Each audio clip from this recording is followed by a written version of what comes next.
website. For those of you online who wish to view tonight's live meeting only and not participate, please do not join the Zoom meeting. If you're having difficulties accessing the hearing in either case, visit the town clerk's meeting portal and click on the instructions link. With that, I'd like you to join me in the Pledge of Allegiance. I pledge allegiance to the flag of the United States of America and to the republic for which stands one nation, under God, indivisible, with liberty and justice for all. If you're here with us tonight in person, please silence your cell phones and refrain from speaking to one another as it interferes with the recording of our proceedings. In the case of an emergency evacuation, please exit through the rear doors of this room to one of the staircases located across the hall and continue downstairs and out to the main entrance. Do not attempt to use elevators during an emergency evacuation. In case of a medical emergency, the automated external defibrillator and first aid kit are located in the hallway on this floor opposite the elevator.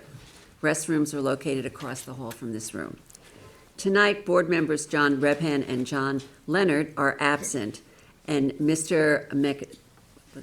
McDonald, right? McRedmond, I'm sorry, is going to be sitting in for Katie Gar. Yes. Sorry about that. A reminder that applicants, agents, and members of the public speaking other than attorneys will be sworn in, will state their address for the record, and will offer their testimony as it relates to the application before the board. In order to consider properly every application before us, individuals commenting on a particular application have a time limit of 3 minutes. I want to emphasize we welcome comments, but must adhere to the time limit in order to accommodate all interested in speaking on any application this evening. Written comments on any application are also welcome. Please address these comments to the members of the board and send via email, mail, and/or drop off at Town Hall to the board secretary, Candace Cowell, in the building department. At this time, I'd like a motion to approve the minutes of our February 5th, 2026 meeting. Motion. Second. Mr. McDonald? Aye. Ms. Burgess? Aye. Mr. Macedonia. I know. Mr. Macedonia? Aye. Ms. Kane? Aye. Chair votes aye.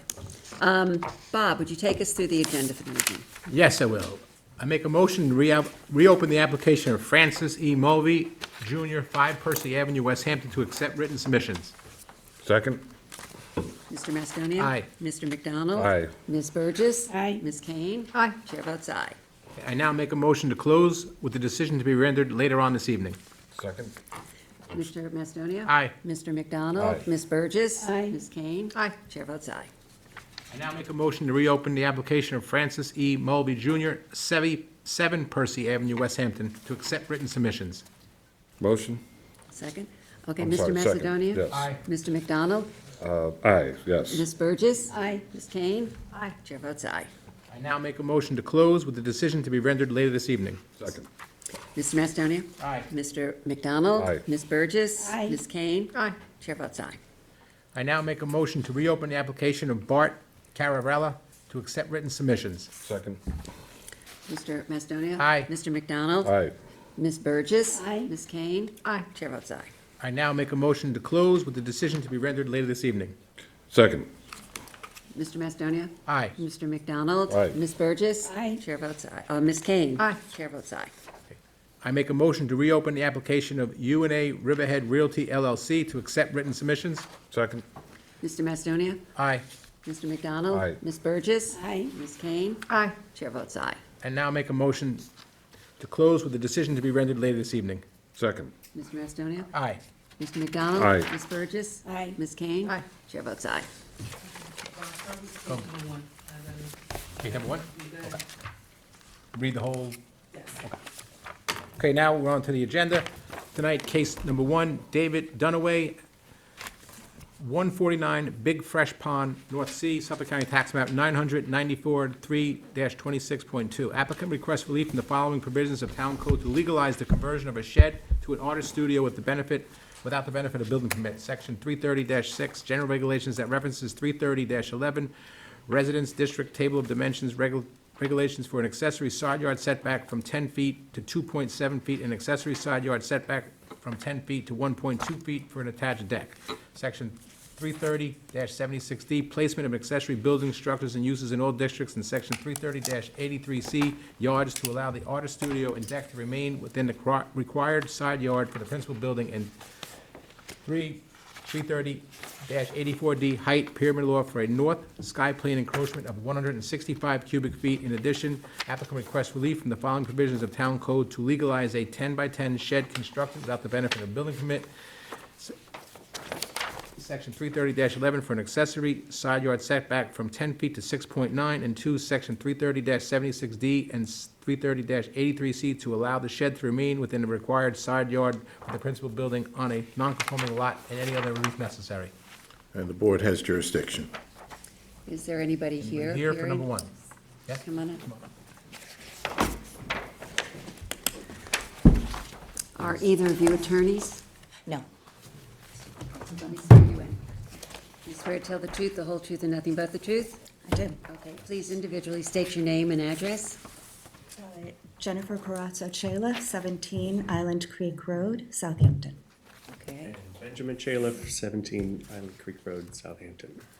okay, so tell us about the application. The owners, David and Nina Dunaway, came to us a number of years ago, and I think that was after they had already applied to the Conservation Board to, well, they wanted to, this shed, actually, we should back up. This shed has been on the property since before the property split into two. It was a larger parcel, and it was granted relief in the 78, although it had existed probably, what I could tell, since at least 1929. So it was basically redone. They asked for permission to enlarge it, keep a little deck on there. All of that was granted. The variance was granted already in 78. And then they came not realizing they needed a building permit and conservation approval. They went ahead and got conservation approval, went ahead and did the work. And then, when they wanted to change it to an artist studio, because both are professors and writers, they had done the work, we came for a building permit, and then, or actually to change the use, when all of that, we had gone through, all that change of use is granted, now we need a variance on a new use for the same building, in the same location.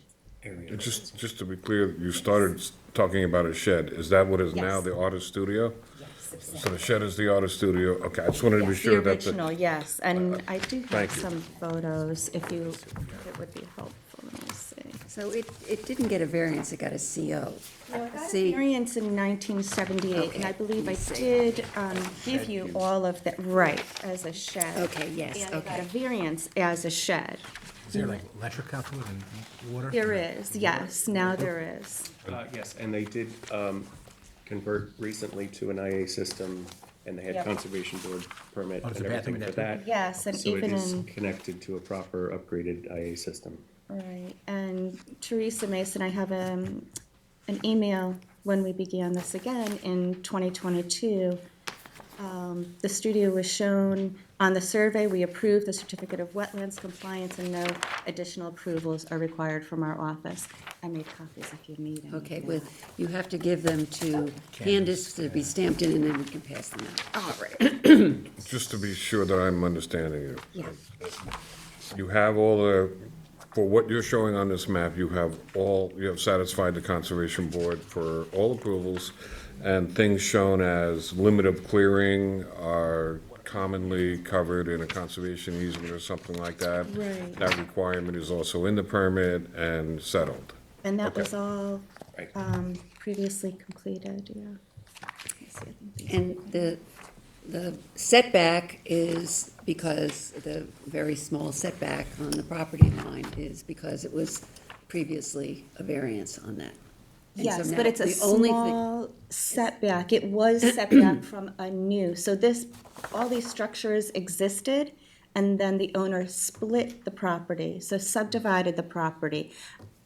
And that's why it It's so was close to the only property line. maybe 3 feet from the new property line, which is, Can you help me with that? So course. this studio, which, is that the thing that ended up Yes. closer because of the splitting of the property? exactly. Yep. Okay. So so what you're coming before us for is to, it's change the use, but also it says for an accessory side yard setback of 10 feet to 2.7. Well, it's, yes. So when we grant a variance, we would grant the variance for that. You want to make sure that we grant the variances that you need, so you don't ever have to come back again, Oh, which yes. is one of the reasons why we want to cover everything. Julie, do you have any questions? This is yours. And you guys have done a lot of the work for me already, Kevin and Susan, by sorry? asking your questions? No, it's all good. I guess the question I have is, so all that has changed is the use as opposed to the dimensions of the building? Is that, do I have that right? Right. Depending on where you're talking about in time. It was Okay. added on to, as part of, let's see, when was that? The- 90s? Conservation But it had an area Board. variance for its, It was approved in 2002 by the Southampton Conservation Board. right, but prior to that, it had an area variance for the Right. proximity to the lot line. Right. But in change, that was for a shed use. So as soon as we tried to legalize the studio use, therefore, we have to get another You have to come variance. back and get another variance, another setback variance. Right. Right. So, It's still area variance only, not use variance, as far as I understand. And The setback will be the same for the shed or the artist studio, right? It'll be the setback, no matter what use seems is? like, Same setbacks for whatever the use is, right? well, it's an accessory structure, yeah. Okay. is anybody living there? No, you don't live in it. He just, when he comes into town, this author, David, Oh, nice. spends a lot of time. And actually, today, he's dropping a new book. He's on a book tour now. Oh, fun. What is it, the? I thought you just bought that for us. reading I know, me too. entertainment. Yeah, I know. Well, during the meeting, Like, oh, okay. He's really an author, David Dunaway, yeah, and he's Okay, well, on a thank you for tour clarifying now. that. Yes. I was thinking the But no, same. he does spend an awful lot of time, because he's a writer in there, and his wife is a professor, and so sometimes she'll, when they are in town, yeah.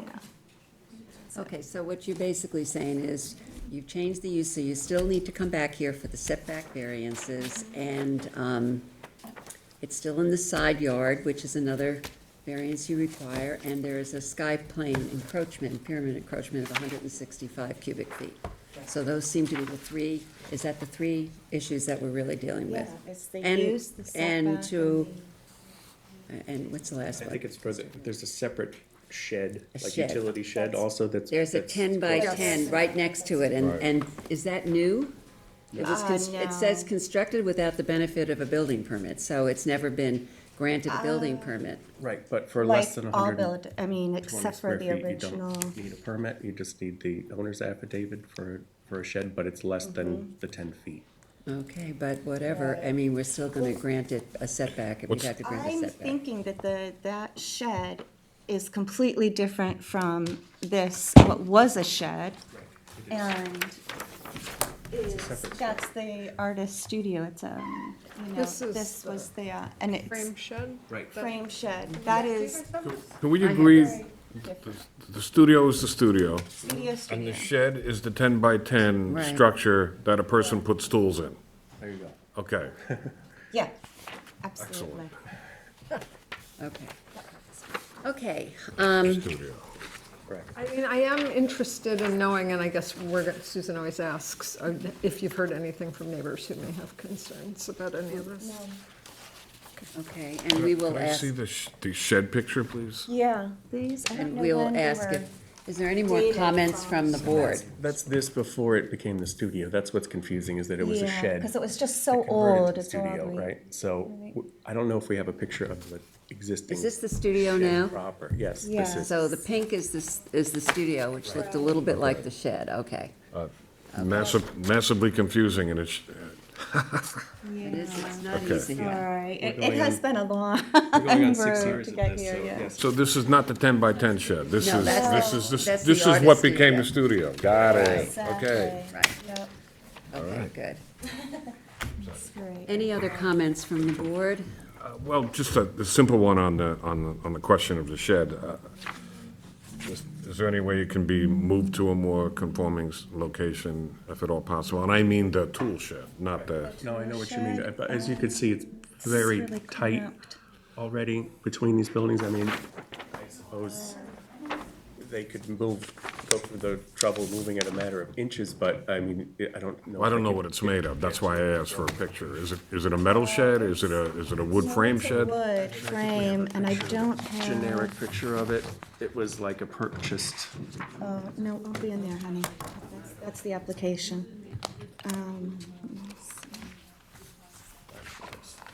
There, That's the one you just saw. under Oh. that. Oh, It's one of yes. those sort of. I mean, I guess to Kevin's question, could it come down south a little, closer to the home? Closer to the residence? Or Yes. clo- Like maybe Thank you. down exactly adjacent to where the top line of this artist studio is. I think, given that it's been there for a while, I think that the Yeah. artist studio is so close to the property line to gain 3 feet, I'm not sure that it's, Shed. for the frame shed is really, Yeah, I mean, in the spirit of, Yeah. I think to Kevin's point, granting the minimum amount of relief yeah. feasible, that's a fair question. I'm not sure, I agree with you that I don't think I feel strongly about it, but it is a reasonable question. Yeah, I mean, just to be direct on this, if the present shed is sitting on 4 cinder blocks, and you could, it could be moved to a more conforming location, that's not a difficult thing to ask. I just don't know. It's a I honestly very don't know what it's tricky site, sitting on. so, Are there grade issues and things like that? yes, Yes, it's because also, it is on as you can see from the, the topography's on that survey, it slopes I pretty. get the topography has some Yeah. You challenges. go parallel with the slope, I suppose, so, I'd have to look at that. I don't remember what it's sitting on. I wonder if that's a topic for a written submission? Yeah, Yeah, I'm perfectly fine with, an answer in writing. right, as to whether it's movable or not, and, whether it would be Okay. considered as a possibility. okay. And perhaps what the think they'll cost of that consider would it. be? Well, yeah, I don't know how it's Yeah. not know, cheap what- to move buildings. But, the Yeah. cost estimate and, just so that, whether you would consider that or not, or you just want to leave it as is. So, I mean, I think that, you can cover that in a written submission. Is there anybody in the audience who wishes to be heard on 149 Big Fresh Pond? Is there anybody on Zoom who wishes to be heard? No one. Susan, can you just tell me what that written submission was? The written submission is to consider whether the framed shed, the 10 by 10 shed, can be moved into a more conforming location. And they were going to consider that and what the cost might be and, and whether they wanted to just stick with the original as planned. And you can cover that in And written that's, submissions. we can do that. We'll speak with the owner about that and Okay. see, but it doesn't. Well, make your case in Yeah, the tell us written what you submission. think. Make your Well, case. that's in the fine, but written that's for the shed. We're here to speak about the artist studio on. I don't think you're getting much, Gonna get. getting much pushback in terms of the artist I studio. just want to be Well, sure we're so doing far, one and then we're going to do the other. I think the only thing that's being raised right now is the frame shed. The rest of it, as far as I can interpret, unless anybody disagrees with me, looks like it's okay. Okay. Nobody was on Zoom either, right? No. Nobody was on Zoom, yeah, so. I'll hand this to. So we're gonna close the hearing, keep it open for written submissions until March 6th. You guys are gonna send in some information as requested about the frame shed and the potential for moving it or not. And a decision will occur on March 19th. Second. Ms. Kane? Aye. Mr. Mastriani? Aye. Mr. McDonald? Aye. Ms. Burgess? Aye. Chair votes aye. Okay, thank you very much. Thank you. Just move right along, Goes right to 2. keep moving, so I'll tell you to get the case book, keep going. Okay. Just see you later. Number 2 on the agenda tonight, Lawrence Doyle and Mary Rose Weissman, 2080 Rex Drive, Noyak, Suffolk County Tax Map 900-10-1-41. Applicant requests relief from Town Code Section 330-84D, height pyramid law for a south sky plane encroachment of 1,083 cubic feet for a proposed second-story addition to a dwelling on a non-conforming lot, and any other relief necessary. Board have jurisdiction? It does have jurisdiction. I believe we may have a zoom in on this one as well. Okay. Are you an attorney? No, I'm the architect for the Okay, project. My can I name is- swear you in? Yes, certainly. Do you swear to tell the truth, the whole truth, and nothing but the truth? I do. Please state your name and My address. name is William Slight. I live at 721 Seven Ponds Town Road in Watermill. I'm an architect. Okay, so tell us about this application. Application is, currently, there's an existing one-story ranch house-style dwelling on the property. It was in a slightly non-conforming to the setbacks. I am not sure whether that is because it was built in the 60s, and at the time, I'm not certain what the requirements were, but I would assume at the time that they would probably just conform. At any rate, this is a slope lot, it pitches downward from the south toward the north, and because of that, what's considered to be the prevailing natural grade is actually below where the grade of the way the majority of the house sits. We've designed the house so that they can have a 4-bedroom house, going from a 3-bedroom house. The master and the second guest bedroom is on the second floor. We've located that second floor bedroom so that it conforms properly with the setbacks on the south side of the building. Nevertheless, because of its height, a certain portion of the top part of that intrudes upon the sky plane. Also, a small portion of the first floor also extends into the sky plane. That portion is also on the existing house. The part of the roof projects into that, so that's. So that's an existing encroachment. There's an existing encroachment. But the building shape changes, so it actually, the amount of cubic is greater than is currently at the non-conforming house. This house is going to be taken down and a completely new one. Well, no, we're intending to keep the foundation, what we would call the deck, the first floor, framing of the first floor, and if we can, some of the sidewalls of the house. But the remainder of the house will be rebuilt. Okay, so it's not complete destruction of the. No, it's not, and if that were the case, we could have repositioned the house and not had the problem, but, you know, there's a certain embedded value in keeping the foundation. Also because you have things like wiring and ducting and things like that, that are Right. in that existing foundation and penetrating into the other building. It becomes, you know, more cost efficient to keep that part of the structure. So on the question of the 1,083 cubic feet of pyramid relief, is that a net number from the difference of what pyramid relief you may have presently right now with the existing house? Or is that in addition to any pyramid relief that the present property has? It is a net number. It's not. Addition. Yeah, It's the total number of pyramid relief.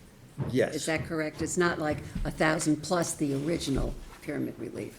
No, I just counted everything that we're doing. So I think that answers your Thank question. you. Do you happen to know roughly what the existing pyramid relief right now is for that house? Actually, I do not. I don't think at the time it was built, any. Oh, no. Of course, it wouldn't have applied. Right. Right, but, But to the you know, person what driving. you've got is, you've got a gable end. Right. And that gable end is oriented north-south. So as the pyramid slices through that, it's a triangle within it, and two triangles. I went out there, I saw the house, interesting topography in the entire neighborhood, I get the challenge. I'm just trying to understand, as somebody walking by the house or looking at it, and they would imagine, I'm making the number up, 200 cubic feet of pyramid relief is, right now, is what someone might see on the house. And this is a total of 1083, there's a net increase of 800. So I'm just trying to understand what the net increase Yeah, I'm is sorry, I encompassed in can't- I this can't number. give That's you that okay, number, and- you can, I don't need an exact number, I'm just trying to understand. Yeah. Okay, keep going, I'm sorry to interrupt. I think that you can best understand the request if you look at the sheet A201. And what we have done on that drawing is shaded in with a blue hatching Yep, the portions of the house that would affect it. Now, as you can tell, when you look at the west elevation, when you look at the elevation, that's the side elevation, that's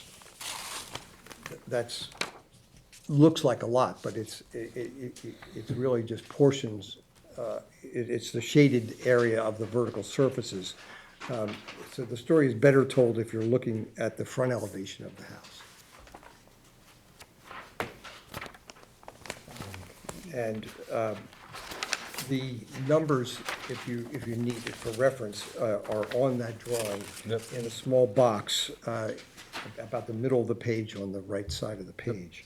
And it describes the section of the code that we're asking for relief and the dimensions of the portions of the building that intrude into the sky plane. Okay, and Candace, we have a site plan only. Are we required to have a Site plan survey? is fine. The site plan is fine in this And then case? we reference to the survey, because I believe I haven't fixed that. Okay, good. Yes, Yes, it it should does reference say, the survey somewhere in the based middle. on a topography survey, okay.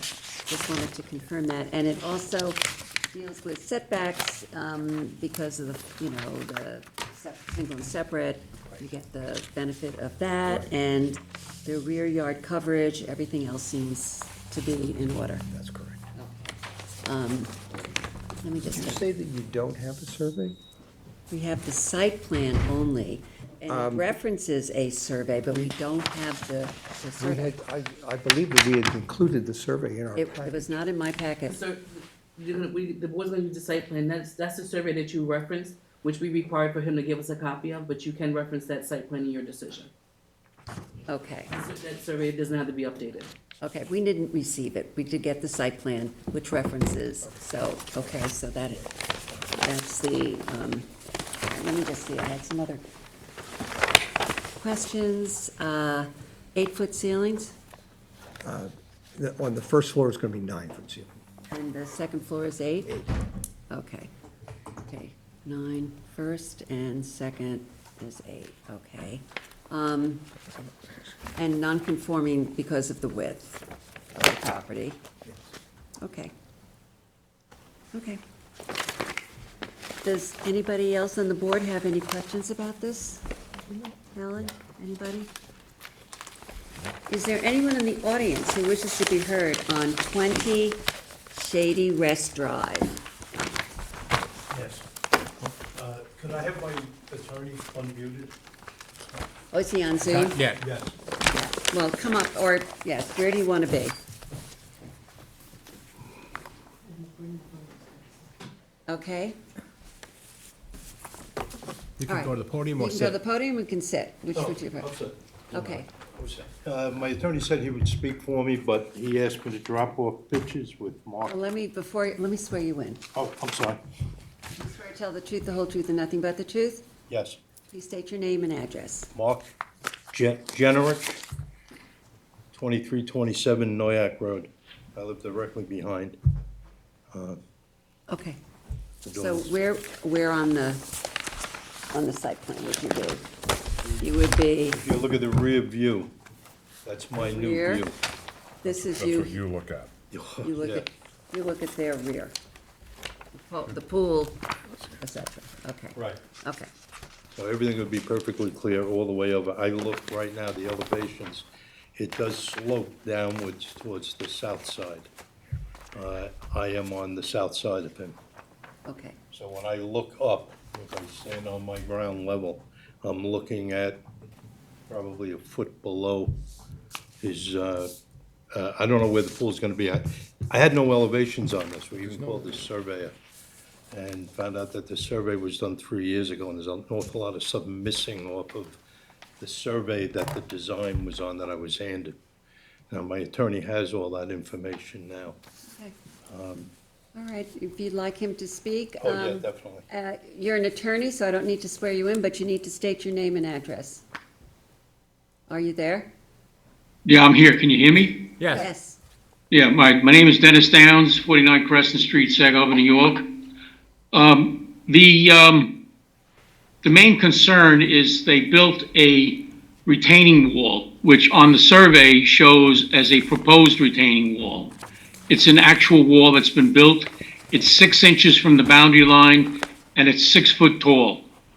So if he puts a fence on top of that, we're now gonna have 10 foot, which is gonna need a pool fence, and that's not shown on the site plan. But there's no room between my client's boundary line and this retaining wall to put any kind of screening in there to minimize the impact of the size of this house. So and he's gonna need a variance for that wall because it's over 4 foot. we don't have that before us, though. No, he has to, yes, well, he can qualify for that if it's in the rear yard. He has to have a building permit. And there's no building permit for the wall. So he doesn't have a building permit for the 6-foot wall. Well, it's a question as to what it is. Is it a retaining wall or is it?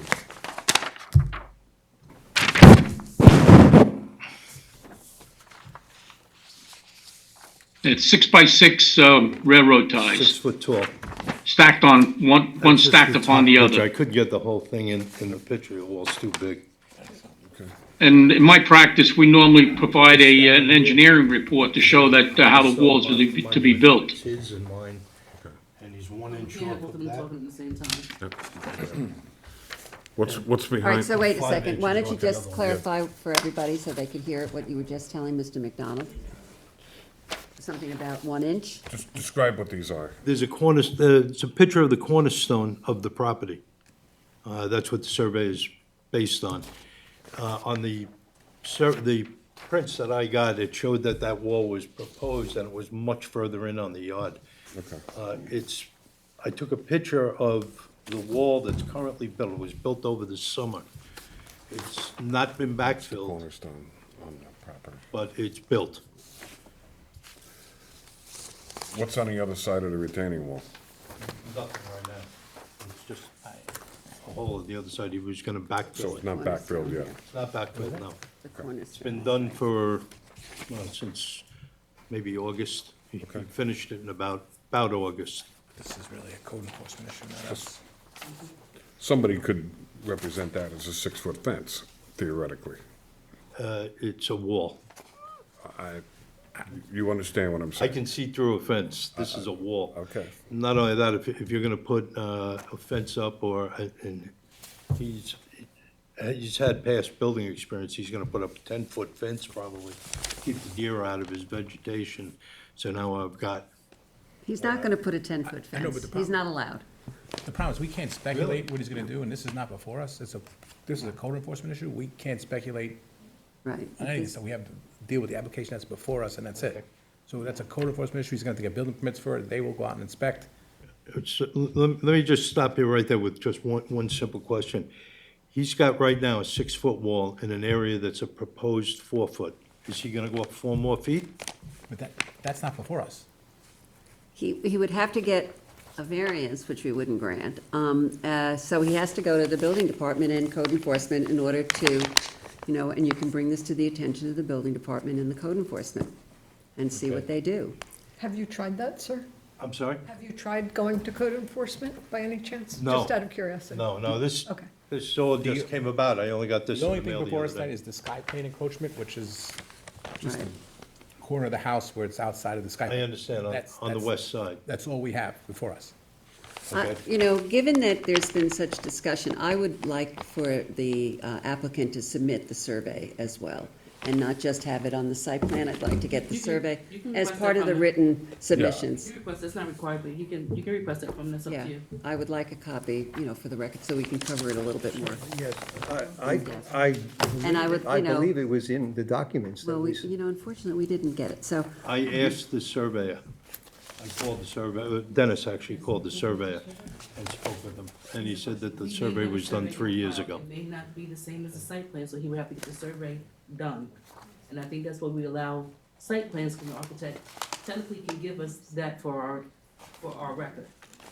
If the survey that he submitted, I can check the file, if it doesn't look exactly like that site plan with the setbacks, with what he's proposing, his client is gonna be required to go to a surveyor and have that survey done.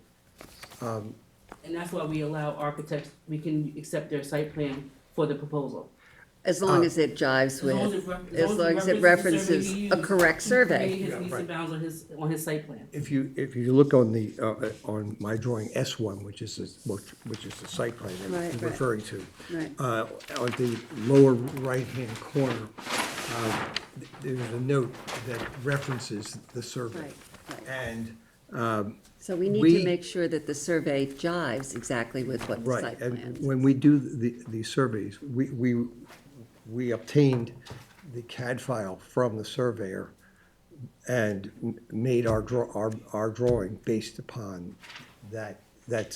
We duplicated that footprint and whatever other improvements were on the site plan. So the site plan is a very complete representation of the property. Okay, so, And we do, he's right, he did submit a survey, but it is a survey that he references on his site plan, which you can see does not show all of these structures that's proposed or existing on this survey, and that's why we can accept his site plan. okay. Okay, so, as Mr. Macedonia said, we have one thing before us today, and that has to do with the pyramid relief that they're requesting. I think that you have some issues you want to raise with the building department and possibly code enforcement, if you have an issue with the retaining wall. And, can you use a retaining wall as a substitute for a pool fence? That's up to the building department. Yeah, I mean, you can. You can, it has to be 4 feet higher or 4 feet or higher. Yes, right. And it is basically the barrier that Okay. anyone would have to scale to. So you're basically using, and on this thing, I see nothing but retaining wall. On the side, I don't see any fencing on this whatsoever. One of the things that really bothered me about that is there's maximum of 5 inches off of the property line. So if he's going up 6 feet like he is right now, I was more afraid of him going up another 4 after that. But even at 6 feet, if somebody falls off that wall, they're gonna land on my property. I know. Who's getting sued here? It's not gonna be me, it's gonna have to be him or you guys, one or the You're other. not gonna sue us, that's for sure. All right, even a 6-foot fence, if this is retaining wall qualifies as a fence, which you're saying that it does. As I understand it, you still need a building permit for a 6-foot fence in a backyard, in a rear yard, which you have not submitted to us. Okay? All right. Any other questions from the board on the infringement of the sky plane? So, we're looking at the totality of the application, right, the whole thing. And one of the questions that is now begged is, on a survey, is if there's a plan to bring in a lot of fill and alter the topography of the back of the yard to place the pool or other structures, we want to see that. And then, that has to be considered in the context of what's being requested. If you don't need a variance for that, we have no business. But I still think we need to know what that looks like. And we need to see all the structures that are being proposed for the totality of the project. So if there is a fence, we want to see the fence. If this is the fence, then it should be indicated as such. Right, when the pool is excavated, I believe that the owner intended to use the till from that for the backfill that he was going to need. And the extent of that would be helpful to be Right. to be revealed. Right. Now, my site plan shows the topography and how it's intended to be graded. So, I'll take a deeper look. yeah, but I mean, I think we've represented that. I agree that the issue about the fencing for the, would be, conforming fences don't require a permit. Yeah, 4 foot. I think his concern is putting a 6-foot fence on top of the 4-foot retaining wall is gonna have a Right. 10-foot, Yes, which I understand, but that's I can play handball. right. code enforcement, they'll address that. I mean, this is When- why on my the- property. When we apply for the permit for the swimming pool, We're gonna have to show. we'll have to the show fence. that it has the adequate protections, Right. including the alarms from the house and that the gates swing in the proper Right, direction. right, right. I don't want to stop this guy from building his house. I built my own house right down below him, but it's. You don't wanna look at a wall either, close. I get it. It's out of sight. If he had some landscaping barricade between the wall and me, that's fine. I could care less. Maybe I don't care if it's exchange information 15 and you foot up. could, sir, exchange information, maybe you could talk to the homeowner and Yeah, I yeah. did. I did. Okay, well, the architect seems very willing to speak with you, so I would suggest that you two, He was not really willing to speak. He But the gave us architect some is. information. well, he may be willing after this hearing tonight. yes, Yes. right. The, So, and the architect seems like he's willing to discuss things with you and come up with some possible solutions, so. Yes, and I mean, my dealings with the client, he's been very affable and agreeable. Okay. And Well, I'll take your word and for I'm it. certain that he would like to make the property Okay, private. Normally, when people put in a pool, they wish to have a certain level of privacy. Perhaps, some evergreens that Yeah. provide year-round privacy blocking, and also would provide the protection of against falling. That's what I did when I put my pool in. Right, I yeah, right. got complete privacy in the backyard. Now Right. I've got, you're looking straight down into my pool. I've got no privacy whatsoever Right, at all. and I mean, I'm Couple of certain- rows of green giants in there would probably help. Absolutely. But I can't put them in on my property because his barricade Right. is 5 inches off of it. okay. So it's, Okay, I think that Something there's needs to be done. discussion, it's gonna be happening between you. You've got some issues to do with the wall, i.e. fence. And at this point, we're gonna hear from people in the audience or on Zoom. So is there anybody? The attorney wanna say anything else? Yeah, this is Dennis Downs. Can you hear me? Yes, Okay, so just to clear up the record, this is not a pool fence. His intention is to fill in his side of the retaining wall and level out his property. So that means that he would have to then put a pool fence somewhere else. The retaining wall does not even go the full width of the property. It goes about a third. okay, So it's no way it's going to be a pool fence. okay. So So it's, I think request would be to adjourn the case, have Mr. Slate, who I know very well, go to the building department and get a permit and show what he's actually gonna do on the site with all the fill that he's gonna bring in. And that wall should be an engineered wall to make sure it doesn't fall down. We don't know if it's 6 by 6s. You start putting backfill there, who knows what's gonna happen with it? You know, every case that I've ever handled in the past, we have to do an engineered wall to show that the wall is built correctly. This thing has one railroad tie in the ground and then a stack of them above it. We have no idea whether that wall's gonna stand up and for how long. We're kind of, you know, I understand your concern, and I think they're all very legitimate, but right before us today is just one issue, and that's the pyramid. So you have some Yeah, homework but he didn't to do. he didn't apply for all the variances that he needs. If that's a possible. You may retaining need wall, some it's gonna additional need a variances. permit and a variance. You might need a building permit, wouldn't if it's a backyard, I don't think you need a variance for it. Well, it's a 6-foot wall. Yeah. Is there Normally, anybody? they're 4 foot. You're not allowed to go over 4 foot, so you need a variance for 2 more feet.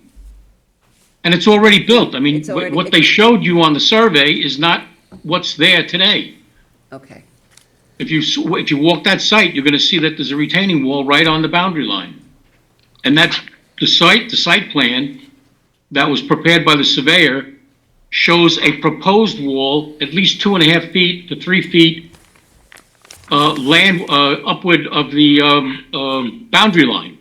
So that you could plant trees to hide it and screen it off. that is. But true. now you That's on can't the because he's survey. built it right on the line. Okay, let me just ask now if there is anybody else in the audience who wishes to be heard on 20 Shady Rest Drive. Is there anybody else on Zoom who wishes to be heard on this? No one else. All right, what are we gonna do with this? I think we should hold it open to get. Why don't we adjourn it with the understanding that, you know, if, we don't want you to come back and ask for another variance at a different time. So if there are other variances required for this application, you'll be prepared to come before us to get both the pyramid relief and any other variances. So until you do that research, we should adjourn. Does that make sense? That's a good idea. Okay. Yeah. Is that all right with Thank you, sir. everybody? Yeah. Okay. So, You've got some homework to do with the building department and, you know, coming and meeting with the neighbor to see what kind of accommodations can be. Can I just make one request? Since you're talking to each other, share information back and forth so that when you come back, it's not one of those, nobody told me anything and I didn't get anything, Yeah. and then we're just gonna go, why did that happen? Yeah. So, Yeah. at the expense of stating the obvious, I'm stating the obvious. Okay, thank you. And, you know, I really I don't want you to come back at some other point with a variance. So if we're gonna do variances, let's do it all at once. Okay? okay. All right, can I have a So motion? will be the next hearing that you Well, would want me to have this Candace, resolved for we're looking you? at you to, how much time do you need to get to the building department and do what you have to do? What is it, just so I can get the date straight, what is he? We have to figure out We're this. gonna adjourn. I know you're gonna adjourn, so he's gonna go to the building department, get something right, and say he doesn't need a permit, he doesn't need a variance for the 6-foot wall in the rear yard? Yeah. That, or if he does need additional If he needs it. variance for If he needs it, then he's anything. gonna re-advertise. And he's He won't be also here. gonna talk to the neighbor about what they can do to accommodate and soften whatever And the then if issues you're gonna are. put the pool in, at least apply for it, even though I can do it right away, so we can see that variance that's gonna apply for the pool, right? No, We you don't need a variance. for the pool. No, you don't need a Setbacks, variance. nothing. No, No, he's within the setbacks, so. All right, but this is very confusing. All right, so we have our plan. Our plan is, we're going to adjourn. You're gonna see if there are other variances that are gonna be required to do what you wanna do. You're going to meet with the neighbor and try to come up with some accommodations for his concerns. Okay? All right, so, I think my concern was to get the accommodations in writing, yes, well, that would have to because be. believe me, I've been through this before. Okay, Okay. You know, And, you know, you He can, came over and told me that he was going to do this before okay, he started it. okay, so what, And all right, I He said the get wall's it. gonna be that high. Okay, I And you're never understand. gonna see it. Now I've got a 6-foot wall in my backyard. Okay, I think this can be handled, should we adjourn to, what's a good date for adjournment? Either, you can either the 5th, I would even say even the 19th, either one. Would you be prepared to come back on the 19th? Yes. Okay. 19th of March. Okay, so we're going to adjourn until March 19th. Second. Okay. Mr. Macedonia? Aye. Ms. Kane? Aye. Mr. McDonald? Aye. Ms. Burgess? Aye. All right, chair votes aye. Won't generate. Okay, number 3 on tonight's agenda. Thank you very much. Sure, Thank you, boys. 533 David White thank you. Lane LLC, 533 David White's Lane, North Sea, Suffolk County Tax Map 900-132-2-13. Applicant requests relief from Town Code Section 330-9D4A, Destiny Incentive Provisions, specific standards, carriage houses for a required lot area from 90,000 square feet to 40,000 square feet to allow an existing house to be converted into a carriage house where a new one-family dwelling is constructed on a non-conforming lot, and any other relief necessary. The board has jurisdiction. Okay, thank you. Can you please introduce yourself? Yes, Sir? good evening, board members. Wayne Bruin, O'Shea, Marcinsick, and Bruin, on behalf of 533 David White's Lane LLC. Primary principal of that LLC is Jeffrey Gardner, who is a local water mill builder. The application before you, as the notice just indicated, is for an area variance from the provisions of the density incentive requirements of the town code to enable the building inspector to authorize a density incentive for 2 dwellings on a lot, one of them being a principal and one being an accessory dwelling, where the existing dwelling, which has been designated as a town landmark, will remain as the carriage house, and that is on a lot that contains 40,000 square feet, where 90,000 or 1.5 times the underlying CR 60 zoning is required. The subject property is improved, as mentioned, with the landmark house on the westerly side of David Waite's Lane, approximately 1,500 feet north of south of North Sea Mecox Road, and as mentioned, is now in the CR 60 zoning district. The premises is roughly 150 by 267 feet and is exactly 40,000 square feet in lot area. The parcel was created by a division in 1973, which was initially made, or there was an application to this board to actually separate the house from the property on a 27,000 square foot parcel. And the board at that time in 1973 says, because it was farmland, said, you don't have a hardship here, we're not going to give you a variance. They withdrew it, and they turned around and conveyed a 40,000 square foot parcel, which was the CR 40 zoning at the time. The property has remained in single and separate ownership since 1984, and the property contains a 2-story dwelling, which is known as the Haiti Halsey Tenant Farmhouse. It was part of that farmland that was there. The property was eventually acquired by Ira Kornbluth, who you might recall was a local attorney who made applications before this board, well, probably all before our time. And in 2016, he went to the town board and asked that his house be designated as a landmark. The Landmarks Board and the town board agreed. And they did do that, and it is now designated as a town landmark.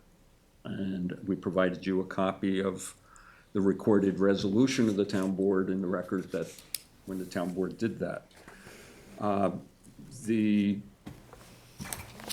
application before you, and this board has granted similar relief just this past year on 421 Hayground Road, the Decker property, where there's very similar relief from the density incentive provisions, where the lot was non-conforming. Right. So in this case, the applicant will comply. He's proposing a second dwelling on the property. It will comply to all the zoning requirements, lot coverage, setbacks, everything. There's no need for any other relief. And the only relief is that minimum lot area for the density incentive zone. In this case, different from the other cases, we're in the CR60 zone, where that case was in the R40 zone, but very similar relief due to the existing lot area. The surrounding property was farmland, and then there was part of a subdivision, which was conservation opportunity subdivision, where the town bought the development rights off the farmland, and the Corwith family established eight building lots on the balance, 2 of those immediately adjoining this lot. The lot to the north was sold by the family, and a dwelling was built. We've provided you a copy of their survey and aerial photographs showing you the development on that property of a rather large house, pool, tennis court. The tennis court is along the southerly property line, abutting this property, and it creates a 100-plus separation between the property line and this property. More importantly, ever since this house was built in the middle of open farmland, it was surrounded by large hedgerows, which still exist today. In fact, they are along the front property line, and if you were to go there, it's very hard to see anything on this property due to these hedges. The property did have a parking area in the front and an access along the northerly property line. The proposal is to remove that non-conforming parking that extends out in the right-of-way and that driveway on the north, and put a new driveway to be shared by both dwellings on the south side. The other thing that Mr. Kornbluth did, he built an accessory building, which the building department gave him a permit for, to be used as a lawyer's office. That's what the CO says, rather than a home office or otherwise. Obviously, Mr. Kornbluth, who passed away, is no longer occupying that. My client has since purchased it.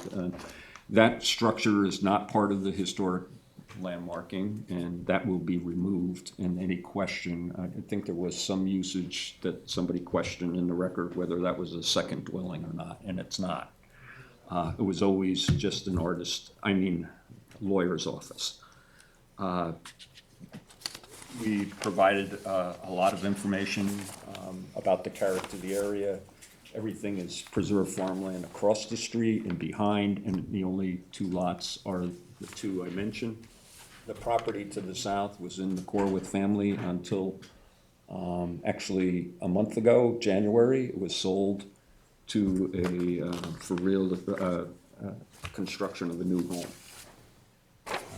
We did hear from Emily Pavlek, who was the owner of that property.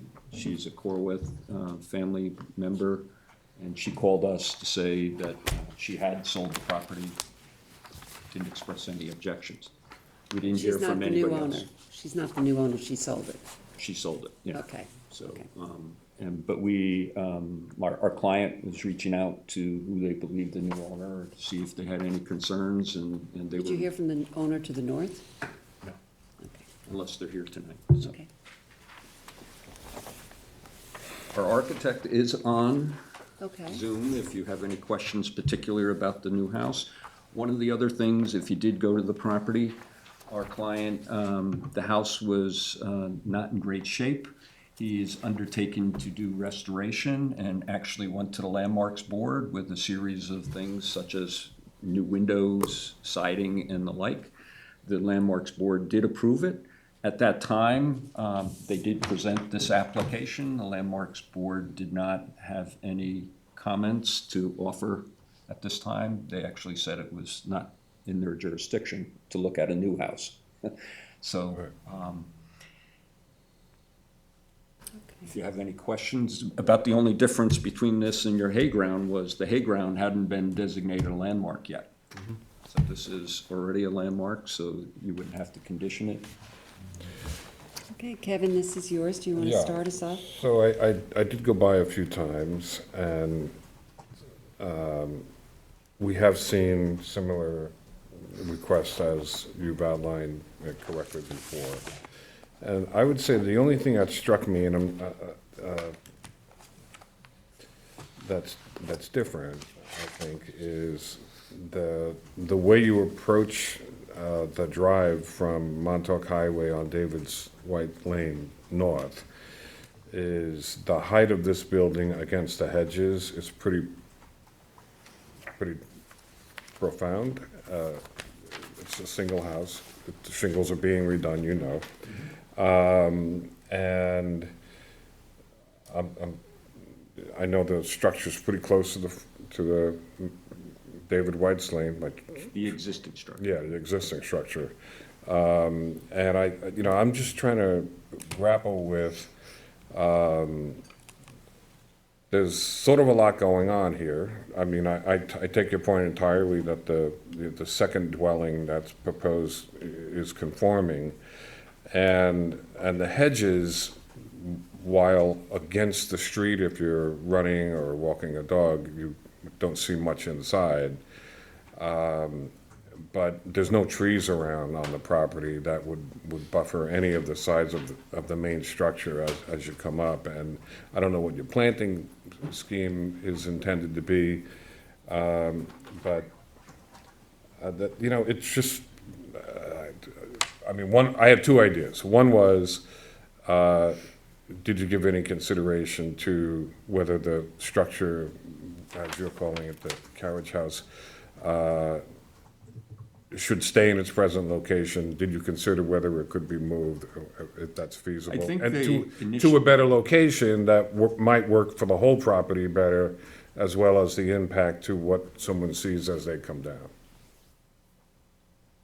I think part of, and I wasn't part of the setting for the landmarking, but what my experience is part of the setting, of the location, the historic setting of that house along the street is, and there's always the issue is, what good are we preserving this if the public can't see what you're preserving? So to that extent, even though the hedges are there and don't, but that house, the historic house, and that was the intent here, was not to go and disturb that. I mean, I'm not sure what the landmarks board Yeah, would want to say about it. I can see both sides of the argument. I take your point, and anyway, nothing functionally objectionable to it. If it was a one-story house, I think it'd be a lot easier. But it's Because not. some of the structures that we did deal with were in fact one story or 1.5. They weren't two, as this is, and it's just much more pronounced. So anyway, those are my thoughts. I'm still processing my head. I had a thought too. You're taking out the gravel parking area in front of the house. Would you be willing to extend the hedgerow? Across the front? Yeah. Absolutely. Okay. Yeah, I think that is the plan. Oh, okay, because that would be my concern, that you should, and that would soften it a little, not a lot, but it would soften it a little bit, so, all In right. fact, the still have an point entrance. is to You take still the need an entrance, driveway out right? on the No, north it won't be an part entrance. and to close that up with the Yeah, hedge there too, yeah. and then Okay, you got open the up driveway the over there. new Okay, driveway okay, on the got south it, side. got it, got it. Right, right, so that would be my recommendation is to, as, I think they developed a full landscape plan yet, Okay. but I believe that's the intent. Okay, if and you that wanna would be nice condition to have that- it, yeah. That's fine. okay. Gotta get mature in there. Yeah, well, and it'll grow. Otherwise, I really don't see any problem with this. I mean, we like to keep old structures, and like you said, we have done this in the past. I mean, I think one of the reasons that it's so prominent is that there's so much farmland around it, and it's really flat. If it were completely developed, you wouldn't necessarily Yeah, and notice the height as much, you know what I'm saying? It And wouldn't come there's- up on it, it would be like, and there's whoa. There's Yeah. no mature trees. And there's no around it, mature But trees. for 7-foot hedges. Yeah, because it was all farmland, and that's, the way it was, yeah. There will be, I understand now that the lot to the south was sold, and I'm speculating that in the next few years, there'll probably be a new house there. Oh, yeah. All right. Certainly when you're coming from the north to the south, you see the other house, but I understand when you're coming from Yeah. the south, Yeah. coming now, you can see something. I don't know which way you went, but if you haven't gone from Montauk Highway North, you. No, I know you'll see exactly it. what you're Yeah, talking okay. about, but at some point, that view is gonna disappear gonna because of the house. It's gonna be that will go softened into for it. sure. Anybody else on the board? Any other, I yield to my colleagues. Okay, anybody? Is there anybody in the audience who wishes to be heard on 533 David White's Lane? I know the architect is there. Do you want to say anything, Miss Architect? Gotta say something on your mind. All right, I have to swear you in if you're going to say anything. so- Okay, swear me in. All right, do you swear to tell the truth, the whole truth, and nothing but the truth? I do. Please state your name and address. Nicole Adams, 11 Bayview Road, Sag Harbor, New York. Okay. And I just wanted to confirm that although there's not a major landscape plan done yet, there is on the site plan, we plan to hedge that whole line and build up for privacy. There's a drawing somewhere that we sent to Landmarks. There was an existing really overgrown stuff on that southern side, and we showed the house outlined and being kind of obstructed from what was there. We were planning on, and we plan on having privacy between those two properties. And also in the moving of the driveway, it's kind of treacherous where it was, both of those two drives, and to move that to the south side and just have a more open, easier, safer driveway that could service both houses was the other thought in that site layout. Okay, so, well, you have the option of writing some of this in written submissions to us, and we can make it as a condition if you'd like to, yeah. Work with Nicole, Yeah, and we and can you'll put come up together a with- landscape plan that just Right. confirms what you're looking for. Okay, that would be very helpful. Is there anybody else on Zoom who wishes to be heard? Owen. Okay, Kevin, this is Sure, yours. I'm assuming before, keep the hearing open for comments, so I'm gonna make a motion. Keep the hearing open for written comments due on March 6th with a decision on 3/19, assuming you can meet that deadline. Absolutely. Second. Mr. McDonald? Aye. Mr. Macedonia? Aye. Ms. Kay? Aye. Ms. Burgess? Aye. Chair votes aye. Okay, thank you very much. Thank you. Okay. Case five. Case 5? Okay. Case number 5 on tonight's agenda, Singles Doubles LLC, 24 Bayview Road, Noyak, Suffolk County Tax Map 900-19-1-17. Applicant requests relief from Town Code Section 330-84D, height, pyramid law, for each east sky plane encroachment of 432.25 cubic feet for a new one-family dwelling on a non-conforming lot with any other relief necessary. The board has jurisdiction. Thank you. Okay, please, Got it? please, Okay. Appreciate it.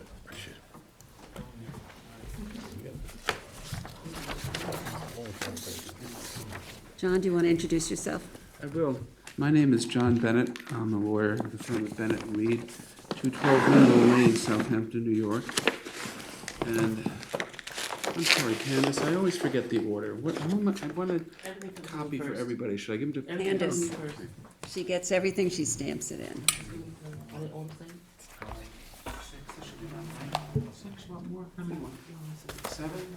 Hold on down. Okay.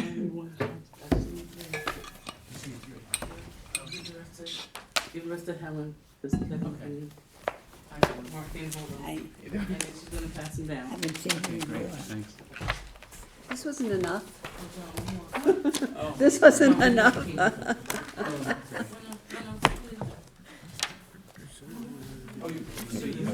Yes, thank you.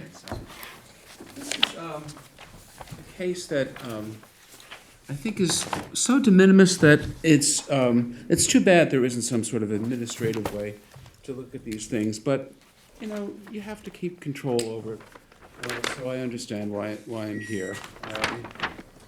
The property is a 15,280 square foot parcel.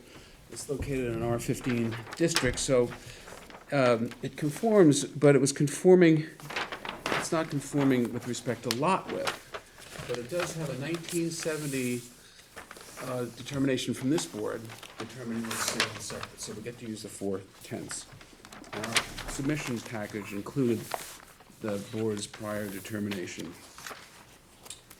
So the property was improved by a two-story residence and related improvements that was recently demolished, but it could still be rebuilt because a pre-existing non-conforming structure used for conforming use can be totally rebuilt up to 100%, so long as the amount of non-conformity is not increased, and that's what would happen on a rebuild. There's no such thing as an abandonment of a non-conforming structure as opposed to a non-conforming use. So what was there before? What we want to build right now is, if you drive down the neighborhood, there's all nice gabled roof houses. And the house that was there was this rather unattractive, I'm just going to say, a 1970s sort of mansard. For a while, mansard roofs were sort of popular amongst the single-family residences and commercial. I don't know what those are. A mansard roof. The French do it well in Paris. Oh, okay. Right? Okay, got it. I got it But now. that's I know about, that's exactly what about you're it, talking about. right? So really what we wanted to build is something that is more conforming, much more traditional. So that old residence did not comply with the pyramid requirements and maintained pyramid encroachments along the east side of 168. You can see this on the 002.0. It maintained encroachments on the east side of 168 cubic feet, and on the west side of 175, for a total of 340 cubic feet. And this house, by the way, the one that came down, was 20 feet from the front yard. So that's what was there. What we're proposing is a single-family residence within the subject property, and to permit a total encroachment of 432.25 feet, located only on the west side of the property. So you only have a pyramid encroachment on one side, as opposed to what was there before. And looking at this in a favorable way, I think, we want 432.25 cubic feet of encroachment, but the prior encroachments were, what did I say that I have them here? They were 340 cubic feet. So in effect, we only want about 99 feet of new encroachment. It's only on that one side. And it's probably best seen, the architect did a good job. And by the way, I don't know, I should say, Martin Sosa, who is the project architect, I don't know if he's on. He said he might be trying to attend via Zoom. He should raise his hand and say if he's here. I'm not so sure that his testimony will be needed, but I always like to have him here in case questions come up. So the best way to look at this is, and by the way, the lot narrows as you get towards the back of it. It starts at 60 feet at the leading edge of the house, but by the time you get to the back of the house, it's about 53 feet. So again, that's one of the difficulties here. It's a very, very minimal request. So probably the best way to look at this is ZBA 00.30. And what you have here is, it's really an attempt to be able to have, primarily these dormers, to have some breathing room and some headroom in the master bedroom and the bedroom behind it.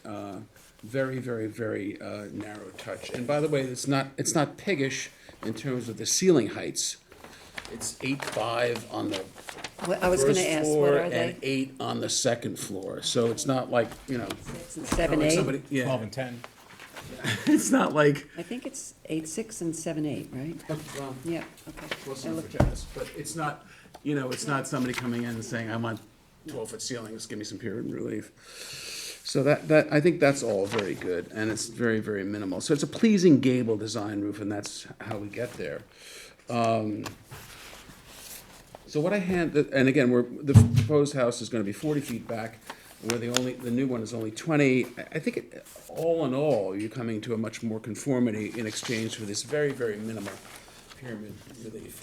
I did, and I'm not trying to, I just put these in the record for two things. One, precedence in the area, and number two, the fact that these houses create some of the character of the neighborhood.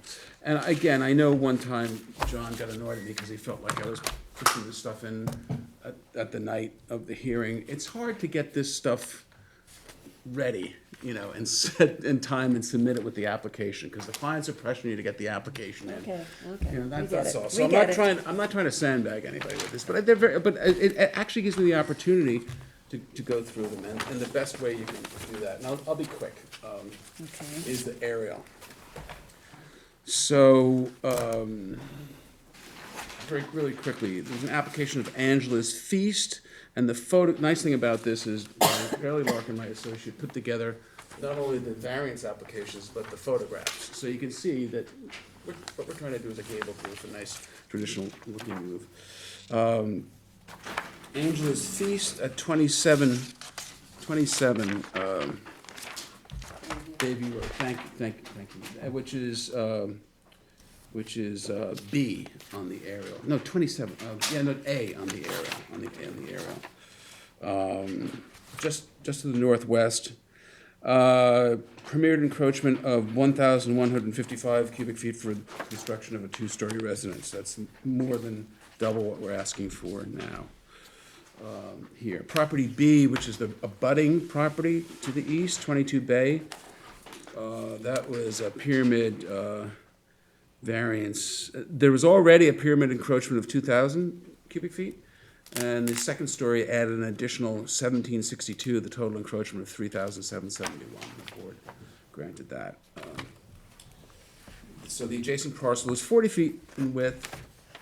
We're here, the lot is approximately 60 feet in width, but it tapers back, and we're requesting only 432. And again, I'm going to keep on harping on this. There was already 340 of non-conforming from a pyramid point of view. So net, we're at about 99. But, John, if I could just check. Sure. I think Katie always tells us that when, yes, I'm glad you mentioned it because there was some pyramid relief, but you don't count that as towards, you don't subtract that from your total to say you're only doing 100 feet. Oh, no. Okay.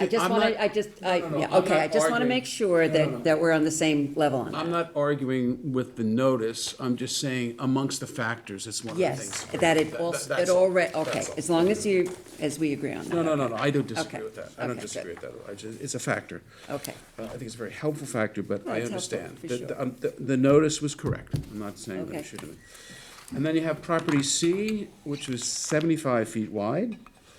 The board granted 208 cubic feet, but also they also granted rear yard setback relief for the construction of a two-story addition off the rear of a residence. So we're at 60 feet, and we went through the numbers already. The last property was property noted as property D at 87 Cove. Relief was granted to permit construction of a two-story residence with a pyramid encroachment of 2,065 cubic feet, and it's 100 feet wide. We're at 60. We want 400 something square feet net. And again, net of 99. I don't want to repeat the prior discussion, but it's an element that you have to look at. 432 square feet. Total height is 28.11 and a half, or 32 is permitted. Again, it's not piggish or aggressive. This is not somebody that's bootstrapping themselves into a pyramid argument by putting high ceilings in there. Ceiling heights are on the first floor and the second are far from maximum. Pleasing gabled roof design. On elevation 400, the top plate of the second floor is 7'8" along the western elevation. So it's to allow adequate ceiling heights in the principal bedroom and the adjacent bedroom. Very, very minor. It's minimal. I think we've gone really far. This is a discussion that I always have with clients, that architects start talking, clients start talking, builders. Wouldn't you like 10-foot ceilings? Be nice. But I've got to go to a board and present what I think is what you can live with. And that's where we have. So I think they've been very, very, very cognizant of that. And again, I won't I think the rest is, this is the benefit that they want. I don't see any detriment. I don't think it affects any character of the neighborhood. You're probably driving down the street, wouldn't notice. It helps a lot in the design and the headroom and everything, but as somebody driving down the street, you wouldn't notice the difference. So that's about all I have to say. Let me ask you a question. You keep saying that it's 60-foot width. I'm looking at the survey. Am I reading this wrong? I have 71.96. Am I reading the wrong figure? Remember, you measure the lot width. From the middle?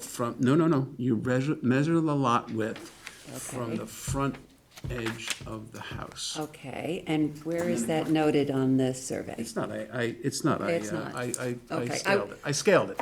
Okay, I just wanted to make sure. So it's 60 foot at the, Yeah, and then this towards the level. rear, it's 53. that, yes. That You can see it. I mean, it speaks for itself. It's like Okay. narrows down. Because I kept saying that, No, you're right. The course along the front is 71.96. Right. But if you look at the town code, it says that your lot width is measured at the front of the Okay. house. Okay, but it just wasn't noted on here. That's No, why it I was wasn't. I having scaled it. trouble. I took an engineer's scale and scaled it,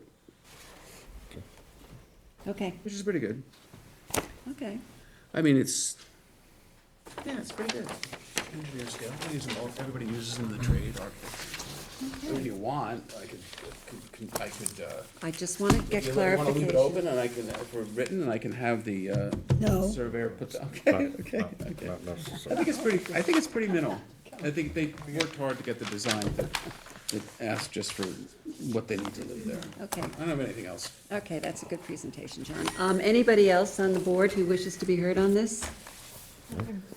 Is there anybody in the audience who wishes to be heard on 24 Bayview Road? Anybody on Zoom? Yeah, I'm the architect. If I think John did a very good job presenting. Okay, if you want to say anything, I have to swear you in. Yeah, sure. I'll just mention a couple of other things. All right, that'll hold be- on. Don't mess up my application. I know. You guys should leave. All right, do you swear to tell the truth and the whole truth and nothing but the truth?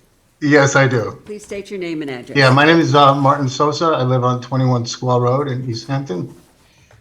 And yeah, I just wanted to say that the existing house was also non-conforming on the street setback. So we've actually set the house back, the new proposed house, to the required setback of 40 feet.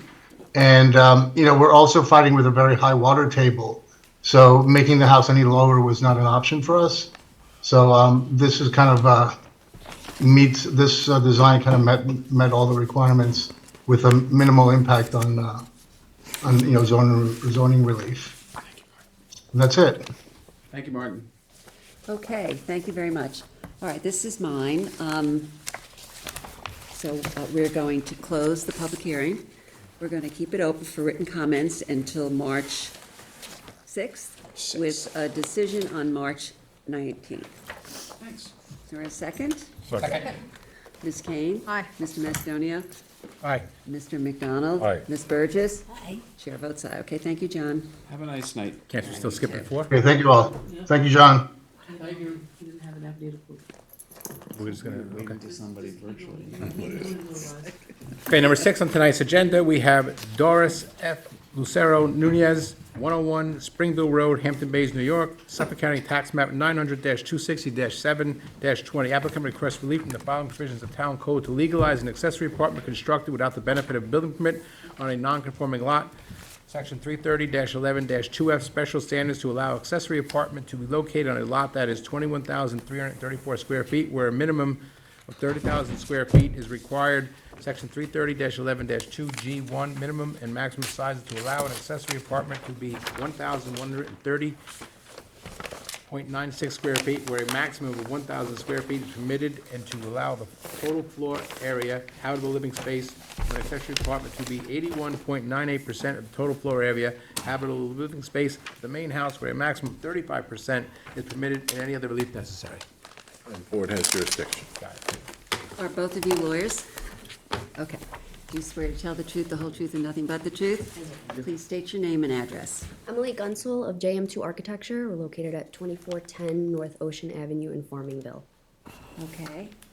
James Manicone, JM2 Architecture, 2410 North Ocean Avenue. James, spell your last name for me? Manicone. Thank you. Okay, so who's going to tell us about this application? I will. Okay, Emily. So just for context, we are representing Doris Lucero of 101 Springville Road in Hampton Bays. She has owned the property since February of 2022. Her property is a flag lot located in the R20 zoning district, which requests a requirement of a 20,000 square foot minimum. And we are seeking relief from the 30,000 square foot minimum to have an accessory apartment on her property.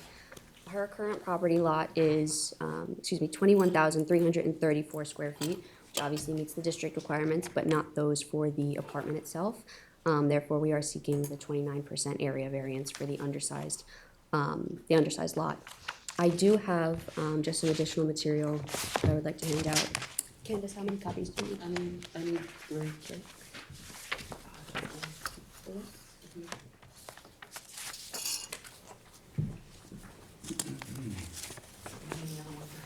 She can handle that. Dylan's over there. Okay, good. Thank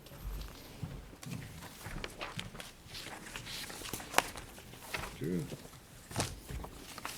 Okay, what's in the additional handout? So included in this packet is a previous variance approval given to my client's east neighbor. The property is 99 Springville Road. They also had they were seeking an accessory apartment on an undersized lot.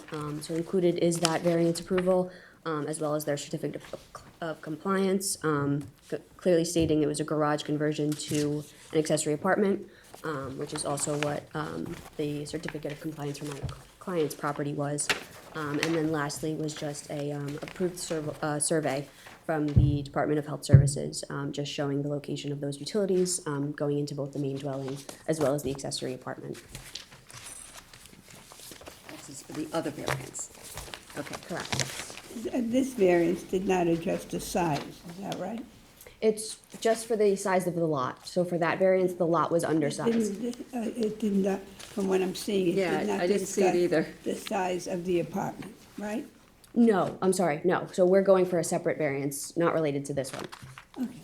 Not related to the additional information. You need two. Correct, yes, Okay. yes. Regarding that, that's Article 330.11.2G. We, in researching and doing the calculations for the habitable space, we felt that comparing both the accessory apartment to the main structure, the numbers were very skewed. Obviously, the principal dwelling has more unoccupiable areas than the principal dwelling was, forcing us to not necessarily include that in the calculations. In looking at the code, I was looking specifically at G 1 and 3, as mentioned in our denial letter. It says, it shall not exceed 35% of the total floor area of the principal dwelling. And again, looking at your code, the definitions for total floor area and habitable space are two different things. And again, just through interpretation, doing those calculations using the habitable square footage of the accessory compared to the total the total floor area of the main dwelling, we're looking at about a 37% of the total floor area of the principal dwelling. So go through that again a little bit more slowly. So, Absolutely, yeah. All right, so what you're saying is, what's the habitable of the accessory? So that would be the same, it's 1,130 square feet. Okay. And then for the total floor area, again, based off of your code, the definition for total floor area was all occupiable spaces minus wall thicknesses. So for that, in looking at that for the main dwelling, we reached 3,022 square feet. So again, doing that calculation, we're getting 37% of habitable space of the accessory dwelling compared to the total floor area of the principal dwelling. We just believe that 2% difference is a little easier, obviously, to argue rather than the 82% that was submitted in the application. But overall, Did the building department accept your calculations? No, that was just, those calculations were only done once I had submitted this application to ZBA. That was requested as part of that application. But again, in looking through the code, we felt that we could argue those numbers. Okay. All right. So there's two things. One is the size of the accessory, and the other is the size of the lot. Correct, yes. And those are the two things. Bob, this is your application. Do you want to start? Any questions? I don't. Okay. Can I ask a question? sir? Oh, absolutely. Okay. So, with your looking at it in those two directions, what percentage did you come up with that would be more favorable than the percentage that we have here? We believe the 37%. We understand it is still over the 35% that is required based off of code. However, just based off of looking back and forth between the definitions in the codes, in the code, we felt that it would be, again, more favorable to do the habitable space of the accessory building in comparison to the total floor area of the main dwelling. Also, because in our denial letter, we were specifically told that the first floor of the accessory building, because it is a two-story structure, will be counted towards the total square footage. We could not just calculate using the apartment square footage. So when you, just to interject, when you look at the habitable space of the main dwelling, habitable space of the accessory apartment, we were directed with the main dwelling that the kitchen and bedrooms were primarily the habitable space, that the main area when you first walk in, which is a substantial amount of the interior of the main home, was to be pulled out of that calculation for habitable space, which is why when you look at the totality of the accessory apartment with the apartment and the space below, now that space was counted as habitable, while the main house areas were pulled out, which we contend should be habitable space, which is why you have a high number for the accessory and a lower number for the main house. That's why it seemed skewed to us, where you had an 82%, where if I actually calculated habitable space in both, which truly could be, we came up with the 37. And of course, as my associate said, we were looking for a definition in the code for what would be considered habitable space. And you have not talked to the building department about your calculation to get them to agree to that? No. I would think that that would We be need that first, to necessary. be honest. A necessary step. I mean, you know, it's certainly, This way we know what we're granting. yeah, exactly. You need to get a confirmation from them that they agree with your approach to this. Okay. Otherwise, we have to go with what the building department tells us, and their write-up was the 82%. Yeah. So, thank you very much. It's a clever argument, but, you know, you have to get some verification from our people for Understood. us to, you know, go along with that. But I think what your point is that it's not an extraordinarily overwhelming accessory apartment versus the main structure is basically what you're trying to argue. It just seems like the definition or the interpretation of what habitable space is. Okay, but that, you understand what I'm Yes, saying? of course, absolutely. That needs to be confirmed or agreed to by the building department, otherwise we go with what they give us. Correct, Candace? Yes, I Okay. know the explanation behind the definition, but. Go ahead, do you want to say it? So my understanding is, I understand you saying floor area, the definition of floor area says the actual occupied areas, not including unoccupied accessory areas. So at one point in time, it was, what is unoccupied accessory areas? That's when you go to the the definition of habitable living space, where it says you don't count bathrooms, closets, hallways, mechanical spaces. Those are unoccupied accessory areas. So you count everything else, cooking, sleeping, everything else that's listed in the habitable living space. And I believe that's why they had you change the plan. Right. Because there was a portion that either wasn't counted or miscounted. Correct, yes. But they can have the building department revisit the plan just to make sure, because I don't know, I just pulled it out, I didn't know what area you were talking about in the front that didn't count. So depending on what that area is, they may say you can't count it. But you can have them verify, but that's the difference, not the difference, but that's the explanation behind using total floor area. And that's why they go to the habitable living space definition. Okay. Okay, so you need confirmation from the building department, and we're gonna go with whatever they come up with. I have a couple of things when you get a minute. Okay, so as I understand it, the accessory apartment is going in the garage? Was it a garage? Correct, Yes. the. Over in the back here, right? This two-story garage? Correct, yes. Okay. Was there any kind of pyramid relief on that garage? No, there was not. We were Okay. told that we would not need it. Okay, so there was no pyramid relief needed for that garage, even though it looks like it's right on the, do you have like, plans that show that there's no pyramid required, elevation plans? There are elevations. I know there are elevations, but do you calculate the pyramid line on the elevations? We did, but again, it wasn't submitted with the ZBA packet only because we were told we were exempt from it. It wasn't specifically in the Because the garage is letter. pre-existing? Correct. and I had do gotten a have the CO? original drawings if you would like those as additional information. Okay, that would be helpful.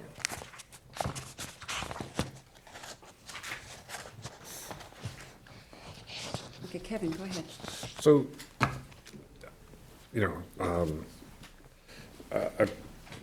there's a lot going on here on the lot. And one of the, when we see a simple application or a single application, you bring your other experiences from other requests similar to this into the conversation. And one of the things that strikes me is that I reviewed the history, I'm having trouble finding it now, but in 1988, you get a single-family dwelling CO. 1996, there's a detached garage with storage above, either a building permit or something issued like that. Then in 2022, there's a garage is converted to a pool house, explicitly stating no plumbing. And only 3 years later, we're sitting here having a conversation about undoing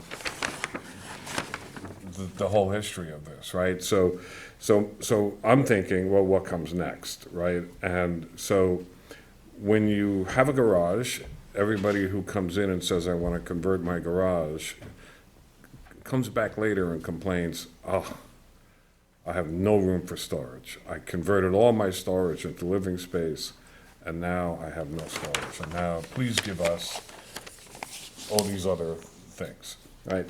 So I'm concerned about so much going on in this lot with no storage, but for the tall shed that's in the wrong location.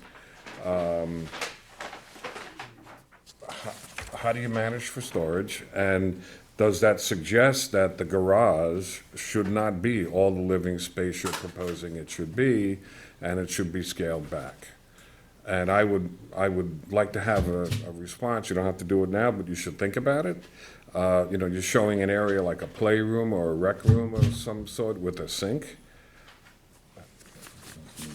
Maybe it's too much. And maybe, assuming your calculation doesn't pan out the way you hope it does, I share that concern about the apartment being too large a percentage of the principal dwelling, and I understand it's a disputed issue as to how that's calculated, so we should get that squared away, and then we can have the rest of the conversation. But, the lot's pretty small, and it's got a lot of coverage. And now we don't know if there are pyramid-related issues, which all have a bearing on what the community looks like and how it presents itself to the area. I mean, I live in Hampton Bays, I drive by Springville all the time. I know the area, because we have friends that are around the corner, but not directly in relationship to this application.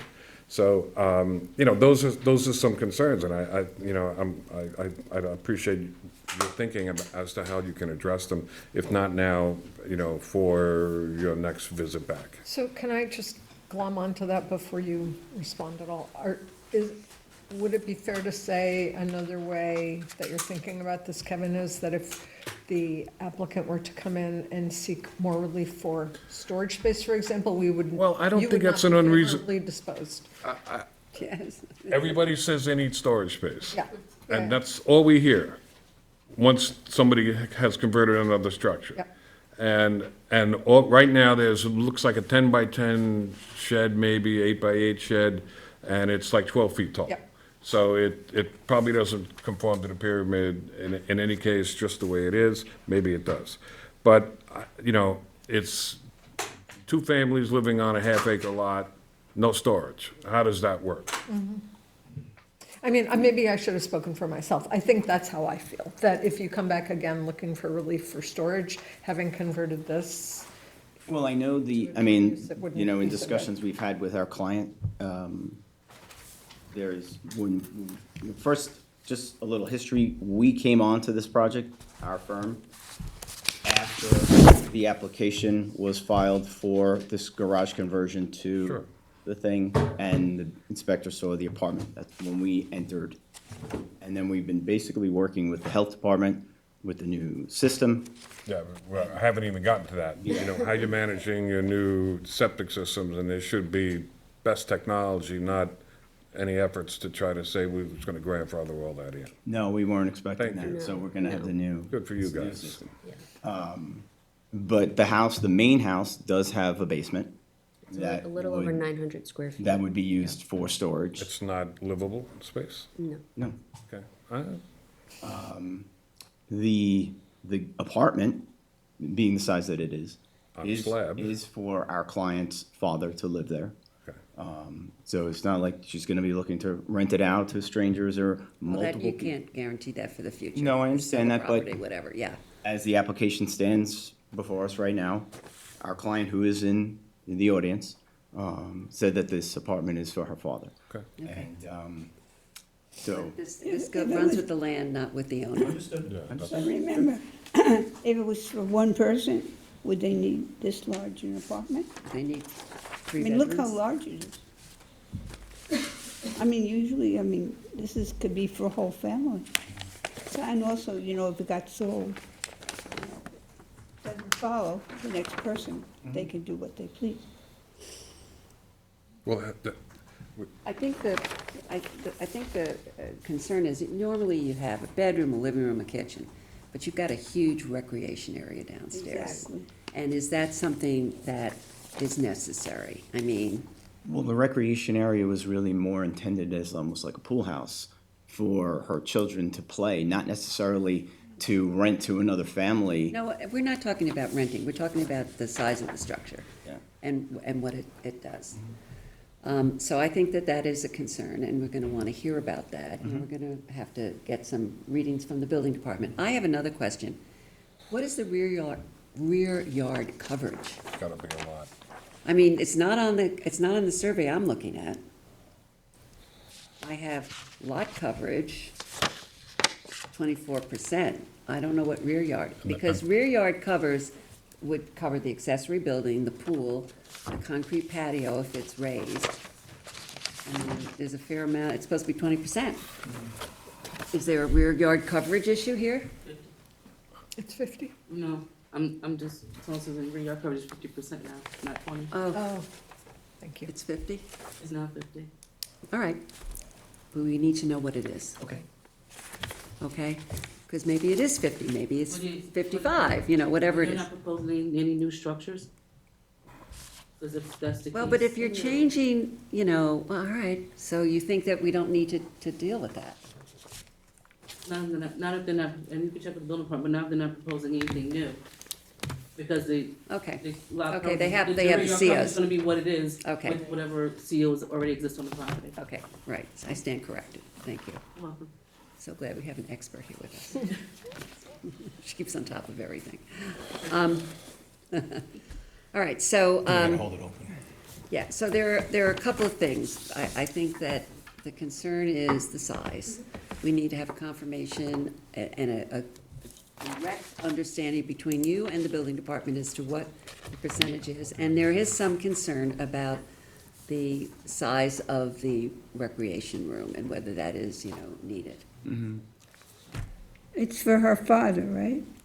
The apartment is for her father, yes. Okay, so that recreation room. The wasn't- recreation room is for her children as they play in and out of the pool, as a normal pool house would be. Yeah, but it wouldn't be over Would you 1,000. consider, you already have pool house approval, right?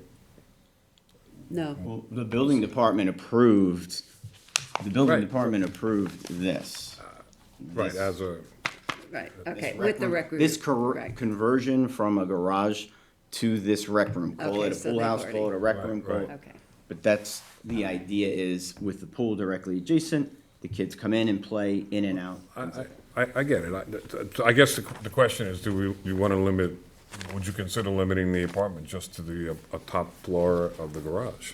Well, that's what it is. Okay, it's We not, would not in any way Use the bottom floor. use the bottom floor. okay, Yeah, no, the apartment is simply above. okay. And that's why we started to question what is considered habitable space, because this is considered habitable space. Correct. But the main entry, even though they say hallway, it's really not just a hallway. Frankly, I could, on Thanksgiving, put a table in there and have 30 relatives. Thus, it becomes eating space, thus it's habitable. Right. But I have to include this, but not that, which is why we thought the numbers were skewed. Okay, But so- yes, we will get building Okay. department. I will have this discussion with my associate with building, Okay, Okay. that sounds making good. that, Yeah, because, All right. I think that some of this can be done as written submissions. Do we need to have this adjourned? Do you I think you don't can know. get it in, written submissions? Absolutely, yeah, By, what's the date? I mean, March does 6th? it, is, I think that if they can Does anybody- have like an anybody agreement wanna with the building department, we get confirmation. So we'll hold it open for written submissions till 3/6 with a decision on the 19th. I mean, I'm sure, pardon me, if there was a condition for approval with pool house, that it could only be used for recreation, no apartments, I'm sure our client would be willing to enter into some sort of, Okay, so what you're saying is that the space could not be then divided further up into bedrooms? correct. Correct. All right, so that it would have to stay as open space. I think that that is Yes. a reasonable condition. And Without before we a doubt. close, back to your point, the apartment itself does have its own entrance. So my client's father is not forced to walk through that recreation space in order to go upstairs. So it does have its own entrance. full disclosure, so given the history of the little chronology that I read, it wouldn't be a hard stretch to imagine that the upstairs in the garage apartment could be fused with the downstairs in what, it used to be a garage and now it's other livable space. So we're just trying to grapple with the totality of the project. There is a lot going on here. Right. You guys admit it, and there's a lot of things to sort of reconcile, septic system, pyramid relief, and all that other stuff. So we wish you all the best, and we hope you succeed. Could you explain to me how, you just said there's, the entrance, the father, how does he get into the upper space without going in the downstairs? There is a separate door on the exterior, and it's just, It's upstairs. So how does he get upstairs? Right. I'm saying there's a door on the first floor where the current, the driveway is, and you walk through that door and it's straight upstairs. It's not like he's interacting with the recreation area at all.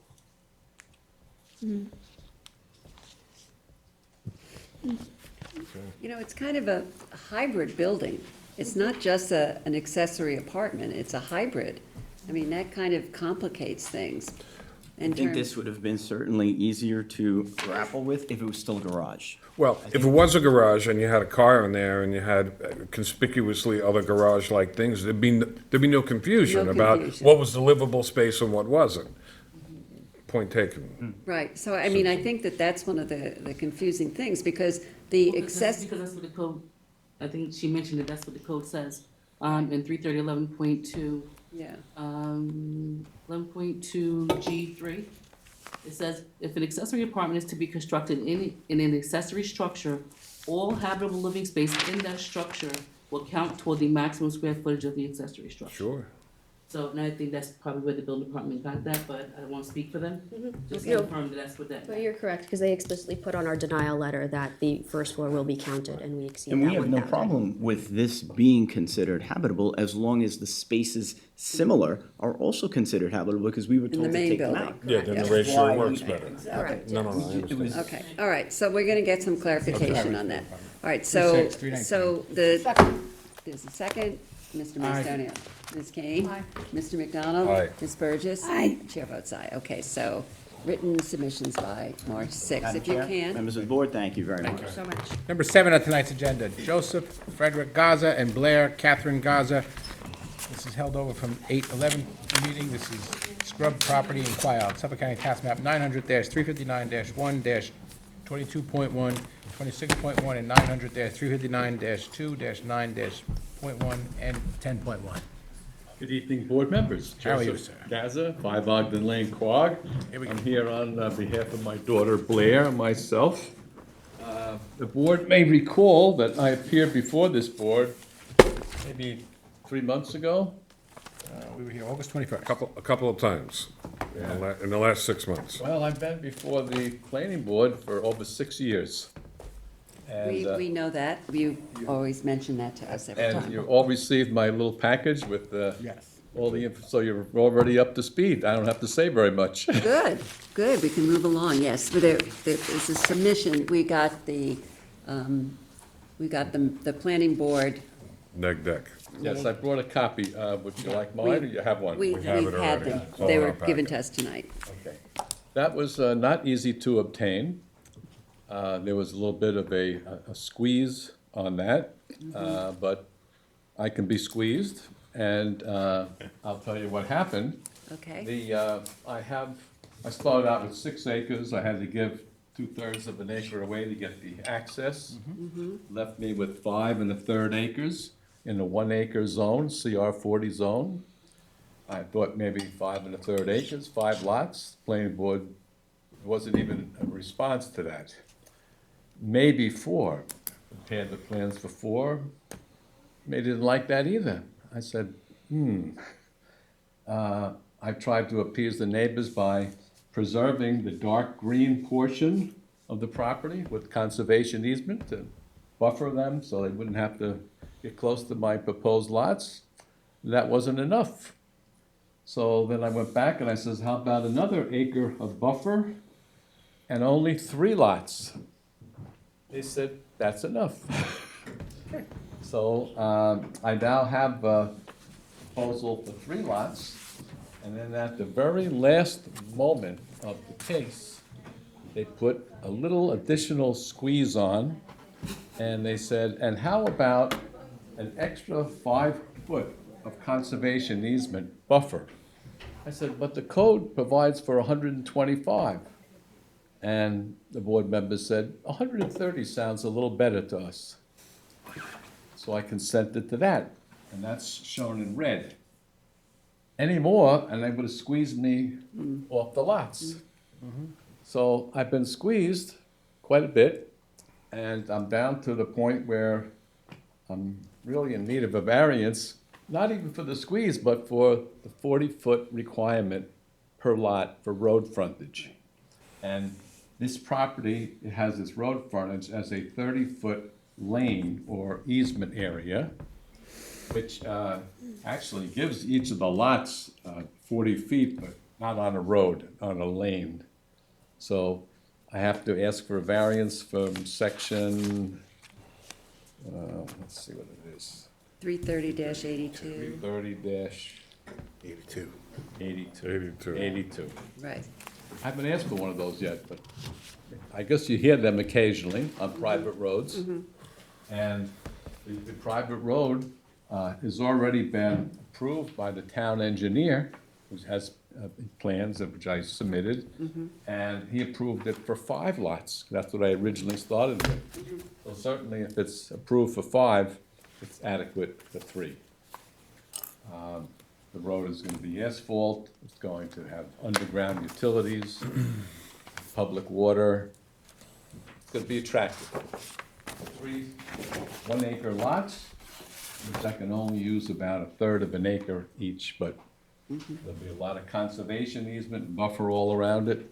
And the planning board was content with that. Okay. So you have everything from the planning board?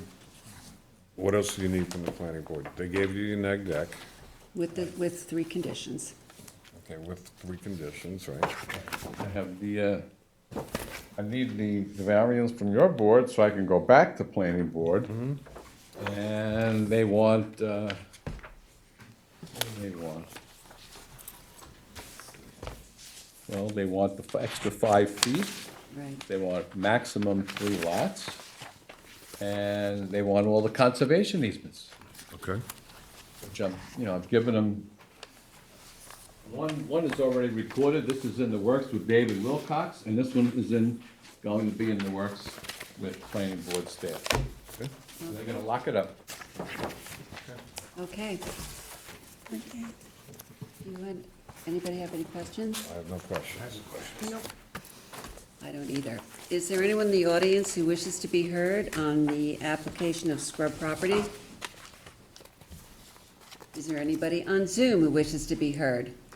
Yep, we got 3 people. Okay.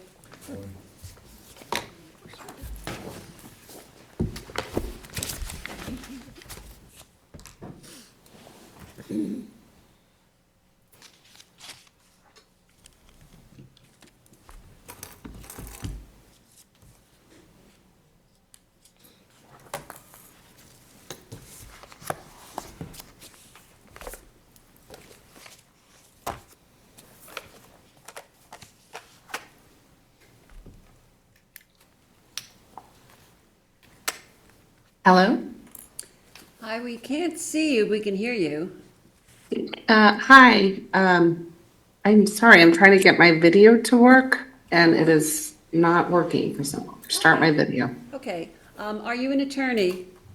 Yes, I am. Okay, so, There you are. there you are, we got you. Hi. Got Thank blue- you. You have blue glasses, but other than that, you're fine. The reflection from the glare. Yeah, okay. So please just state your name and address. Thank you. Irma Eagleton. I live at 9 Peters Lane, West Hampton Beach, New York, 11978. Okay, So how is spell the last name? spell your last name. Eagleton, Eagleton. Okay, so what do you want us to comment on? Yeah, I just want to comment, I live here, the neighbors, they're Maury neighbors you're here from tonight. We are all in opposition of this. I think what is being planned and asked of you here tonight changes the feel of our neighborhood. I don't think it's a positive thing for any of the neighbors that are here. It's certainly not for me. I think I would ask you, when you determine you have minimum frontage for, I think, a reason. On the flag lots, you have 20. He's asking for 0, and none of us have 0 in this neighborhood. I think I would ask you at least to weigh the balancing test here, the benefit of Mr. Gaza and his application against the impact of the neighborhood. The people who actually live here, we're not landowners, we live here. We're not here for a profit to sell the land and sell it off to somebody else who maybe years from now, the zoning board and the planning board are faced with lots of requests for variance because the properties don't make sense. It's wetlands or just adjacent wetlands. What's being worked on is a map from like 1900-something before I could even vote or have a say in anything as a woman. And I just think there's been a lot of planning, urban planning and zoning since that time. And none of this makes sense, what he's proposing. I already deal with flooding in the front of, every time it rains, the rains comes, there's a puddle in front of my house. There's lots of issues with the street. There was an accident with my neighbor. I'm concerned about safety vehicles getting in and out of what is not a road. I'm concerned with lots of things and the impact if they can't get to a house that's behind me and that goes on fire, how it affects me and how that will affect my property. I don't think this improves my value. If you look at his application in one stance, he kind of says, hey, it's going to improve the neighborhood value, but then it's also for affordable housing. Which is it? You got to pick one. So I just don't think it makes any sense, and I would just ask that you say no to 0 frontage. So thank you for hearing me. Okay, thank you. I appreciate your time. Okay, thank you. Next.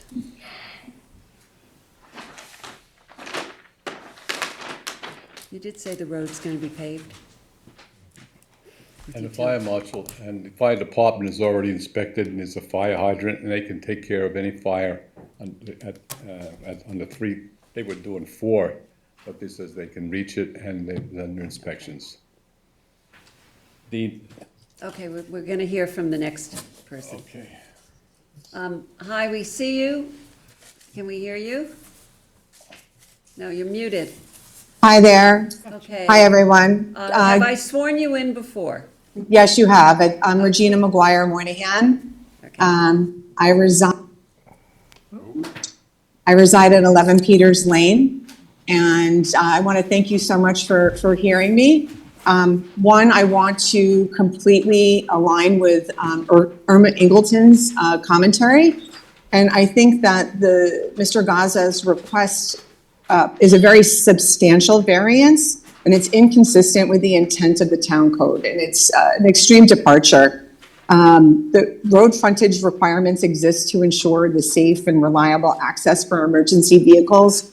I myself had a very extreme accident this summer, and had we not had the available frontage, there would be no access for the ambulance and everybody to get into me. Eliminating this does not override the fundamental safety access requirements that's part of the town's longstanding commitment to not only environmental stewardship, responsible planning, and the rule of law. We are very, very opposed to the building, and we also think that it's important for the town, for all of you to look at this not as like a complete picture that is just done in diagram, but to really look at it in a real picture in real time versus an overlay that's blown up and expanded. And I want to thank you for hearing me, and we appreciate your taking the time to consider all of our points of view, but going from 40 to 0 really is not consistent with town code. Okay, So thank you thank very you. much. Thank you, Jean, right? Regina, Regina, oh, sorry. thank you so much. Okay. Next person?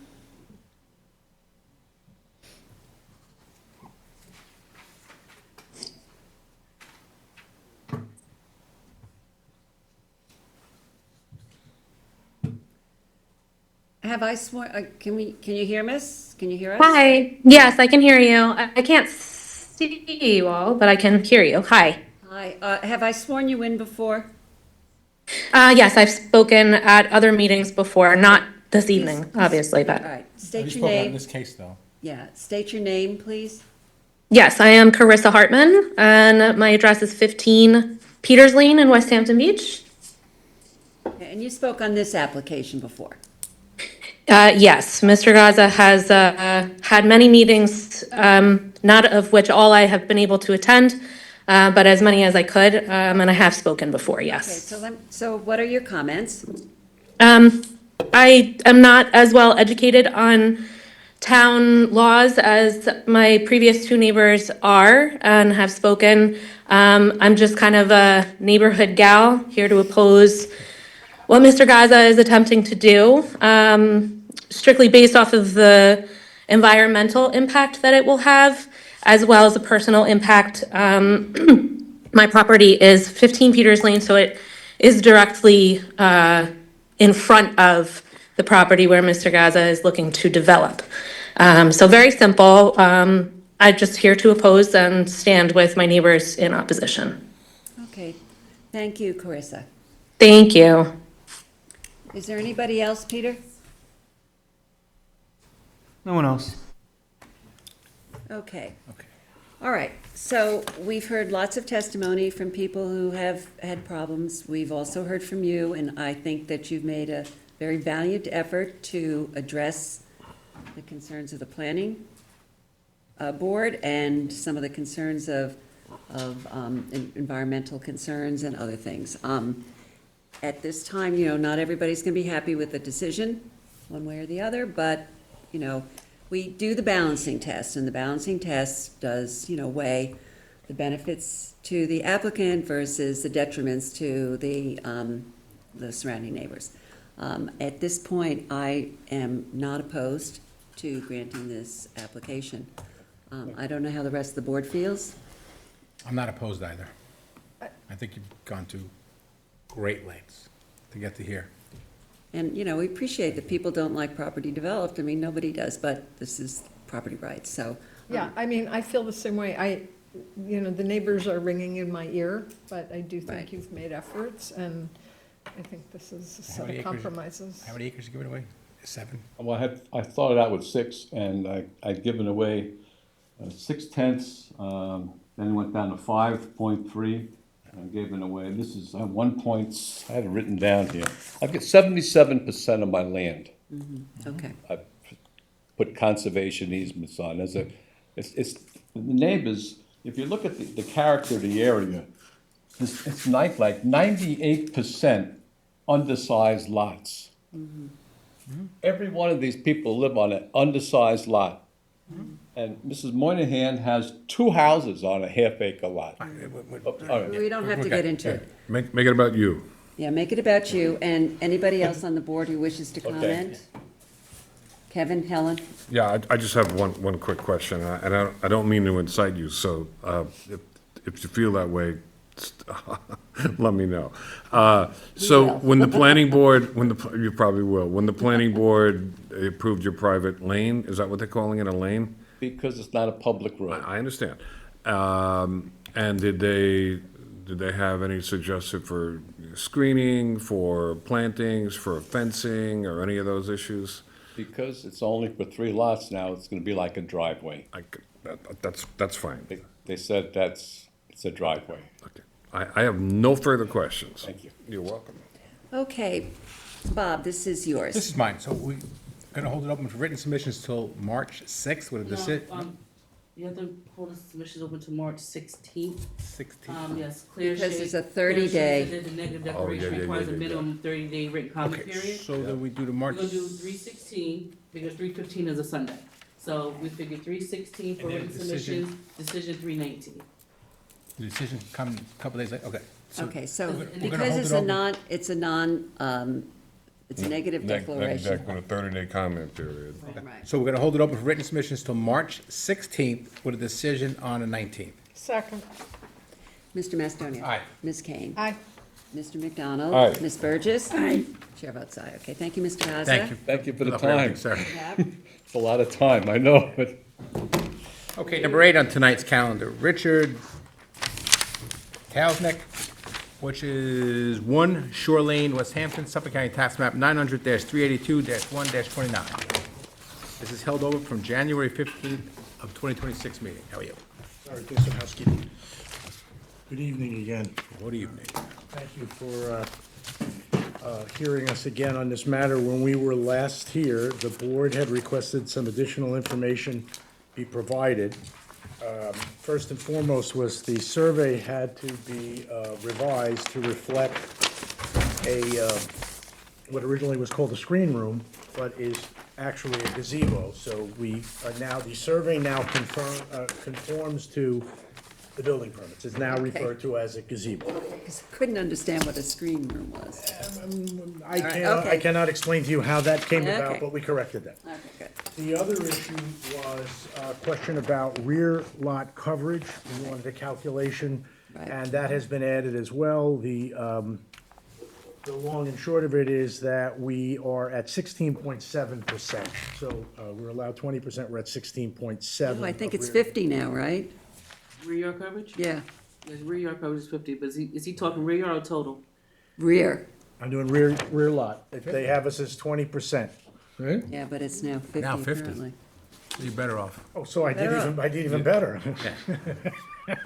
Take it while you can. In that case, thank you and drive home safe. Can I just ask a question for clarification from my point of view? When you add a structure to the main structure, so that the principal building gets pushed into what was in the past, the rear yard, how do you calculate the rear yard at that point? Is it from the point where the structure ends, or is it, do you know? Yeah. You have to get clarification from building department on that one. All right, I just don't know. There's a required rear yard and then there's a rear yard. If you remember, one of your decisions talked about rear yard and front yards, and it was where the wall of the house was. However, Right. the required rear yard definition has something different, so So we'll. All right. Leave it to building. Point of information for me, I mean, I just like to learn, so, okay, so that's a good point for, The present building department interpretation of rear yard and side yard is very different from the interpretation of the prior chief building inspector. Okay, just to complicate it a little With bit. that, and I don't want to step on anybody's toes, because I think they were both right. That's all but it. Wait a minute, we get 50%. Right, But anyway, the 50% is definitely in the code. Right, so the 50, so you're good on the rear yard. I'm not making any enemies to it. All right, good. The other information that needed to be provided, I had the architect prepare a letter where they referred back to the plans, but the question was, the addition that's being contemplated, was it going to be constructed at flood grade? And it is. It's at design flood grade. It is in the plans. They refer to it as well, but they have us at 9 foot, which is the BFE +2, which is what we had to be at the time that the application was made to the building department, because I think Freeboard has now increased. But we are consistent with what we needed at that time. And I believe those were the 3 questions that the Let me just board get my needed notes. clarification on. My notes. Are you, your base flood elevation height is consistent with at the time you applied, or is it consistent at the time of today's ordinance? Consistent at the time we applied. Okay, and how long ago was that? May of 2025. Okay. Okay, so I had the rear yard coverage, whether the screen room had a variance, but it's the gazebo, and that did have a variance. Right. And the flood zone elevation. So, you got that all included in this, okay. All right, are there any other questions from the board? Thank you for doing that. Yes, thank you. Learning experience. We're gonna hold it open 3/6 for written submissions, 3/19 for decision. Second. Oh, is anybody in the audience? Go ahead. Is there any? You Just getting moved it practice. too I'm quick. getting practice. Yeah, oh, yeah. Is there anybody in the audience who wishes to be heard on, what's the name, One Shore Lane, West Hampton? Anybody on Zoom who wishes to be heard? No one? Okay, would Now you I'll do move it to hold- again? Now I'll move to hold it open for written submissions till 3/6 with a decision on 3/19. Second. Mr. Mastoni? Aye. Ms. Kane? Aye. Mr. McDonald? Aye. Ms. Burgess? Aye. Chair votes aye. Okay, thank you very much. Thank you you. for Have a the good evening. information. Number 9 on tonight's calendar, Nicholas Martin. This is held over from 11:20 and 1:15 meetings, 2173 Montauk Highway, Bridgehampton, Suffolk County Tax Map 900-85-2-6. Hi. Yes, we've sworn you in, so you're all set. Okay, so tell us what's new. Yeah, so what's new is we're able to achieve a few more parking spots. We removed saw. some landscaping, and I believe that on this small lot of .36 or .38 acres with 2 front yard setbacks, that we've pretty much maxed out what we can do to achieve what was an existing building. It was just renovated, so. So as I understand it, the required parking spaces for a commercial building. Yes. You're changing it from a residential to commercial. Right. It was calculated at 15 spaces, Given the entire square footage, yes. and you now have 15 spaces. We have 15 spaces if you'll grant us the request to add the spots towards Hildreth. So I was able to achieve 2 additional by removing some landscaping. And then if another 8 feet gets me another 2, and then another 8 feet gets me another 2. So again, we have 2 front lot lines, and we have a heavily screened Hildreth side. We actually lost an important shrub. In the photographs, it shows an open space that I'll be replacing that shrub. It didn't make it through the season. But I believe that given, Hildreth as being really not a commercial side, that the additional spots won't participate in any negative way into the neighborhood. So I'm requesting that, and I believe, given that it was an existing building that was just merely renovated and that I was requested to make this commercial, I think I've tried my best to make this happen for the property. So if you didn't add the 4 additional spots towards Hildreth, you would end up with 11 spaces, which was more than what you had originally come in with. Yes, through manipulating the existing landscaping. Right. So it's not, how many spaces we have total? It was 9, and now it's Yeah. Yeah, we have, yeah, so it's, given a few more feet, I'm able to pretty much give you what I'm, required. So we don't need a variance then? Well, the variance is allowing me the additional spots. Basically, a few more feet towards Hildreth. So what do you have now? So restate what you're asking of us to give you. Yes, I'm restating that if you give us somewhere between 12 and 16 more feet towards the Hildreth side, I'll have the required amount of parking You spots. mean setback? Are you talking The about a setback? The front yard setback, which I believe should be a rear yard setback, which would Because you got the automatically. two. Right. And you still feel it's important to keep that access to Hildreth?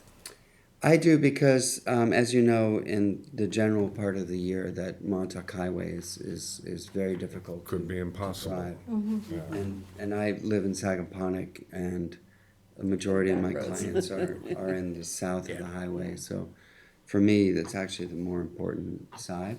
And since it's, these shrubs and trees were already existing on the property, they were merely relocated. So they're 35, 40 years old, the shrubs, the arborvitaes, and the trees are quite large, and I've had an arborist take care of them, so they'll do better than they were.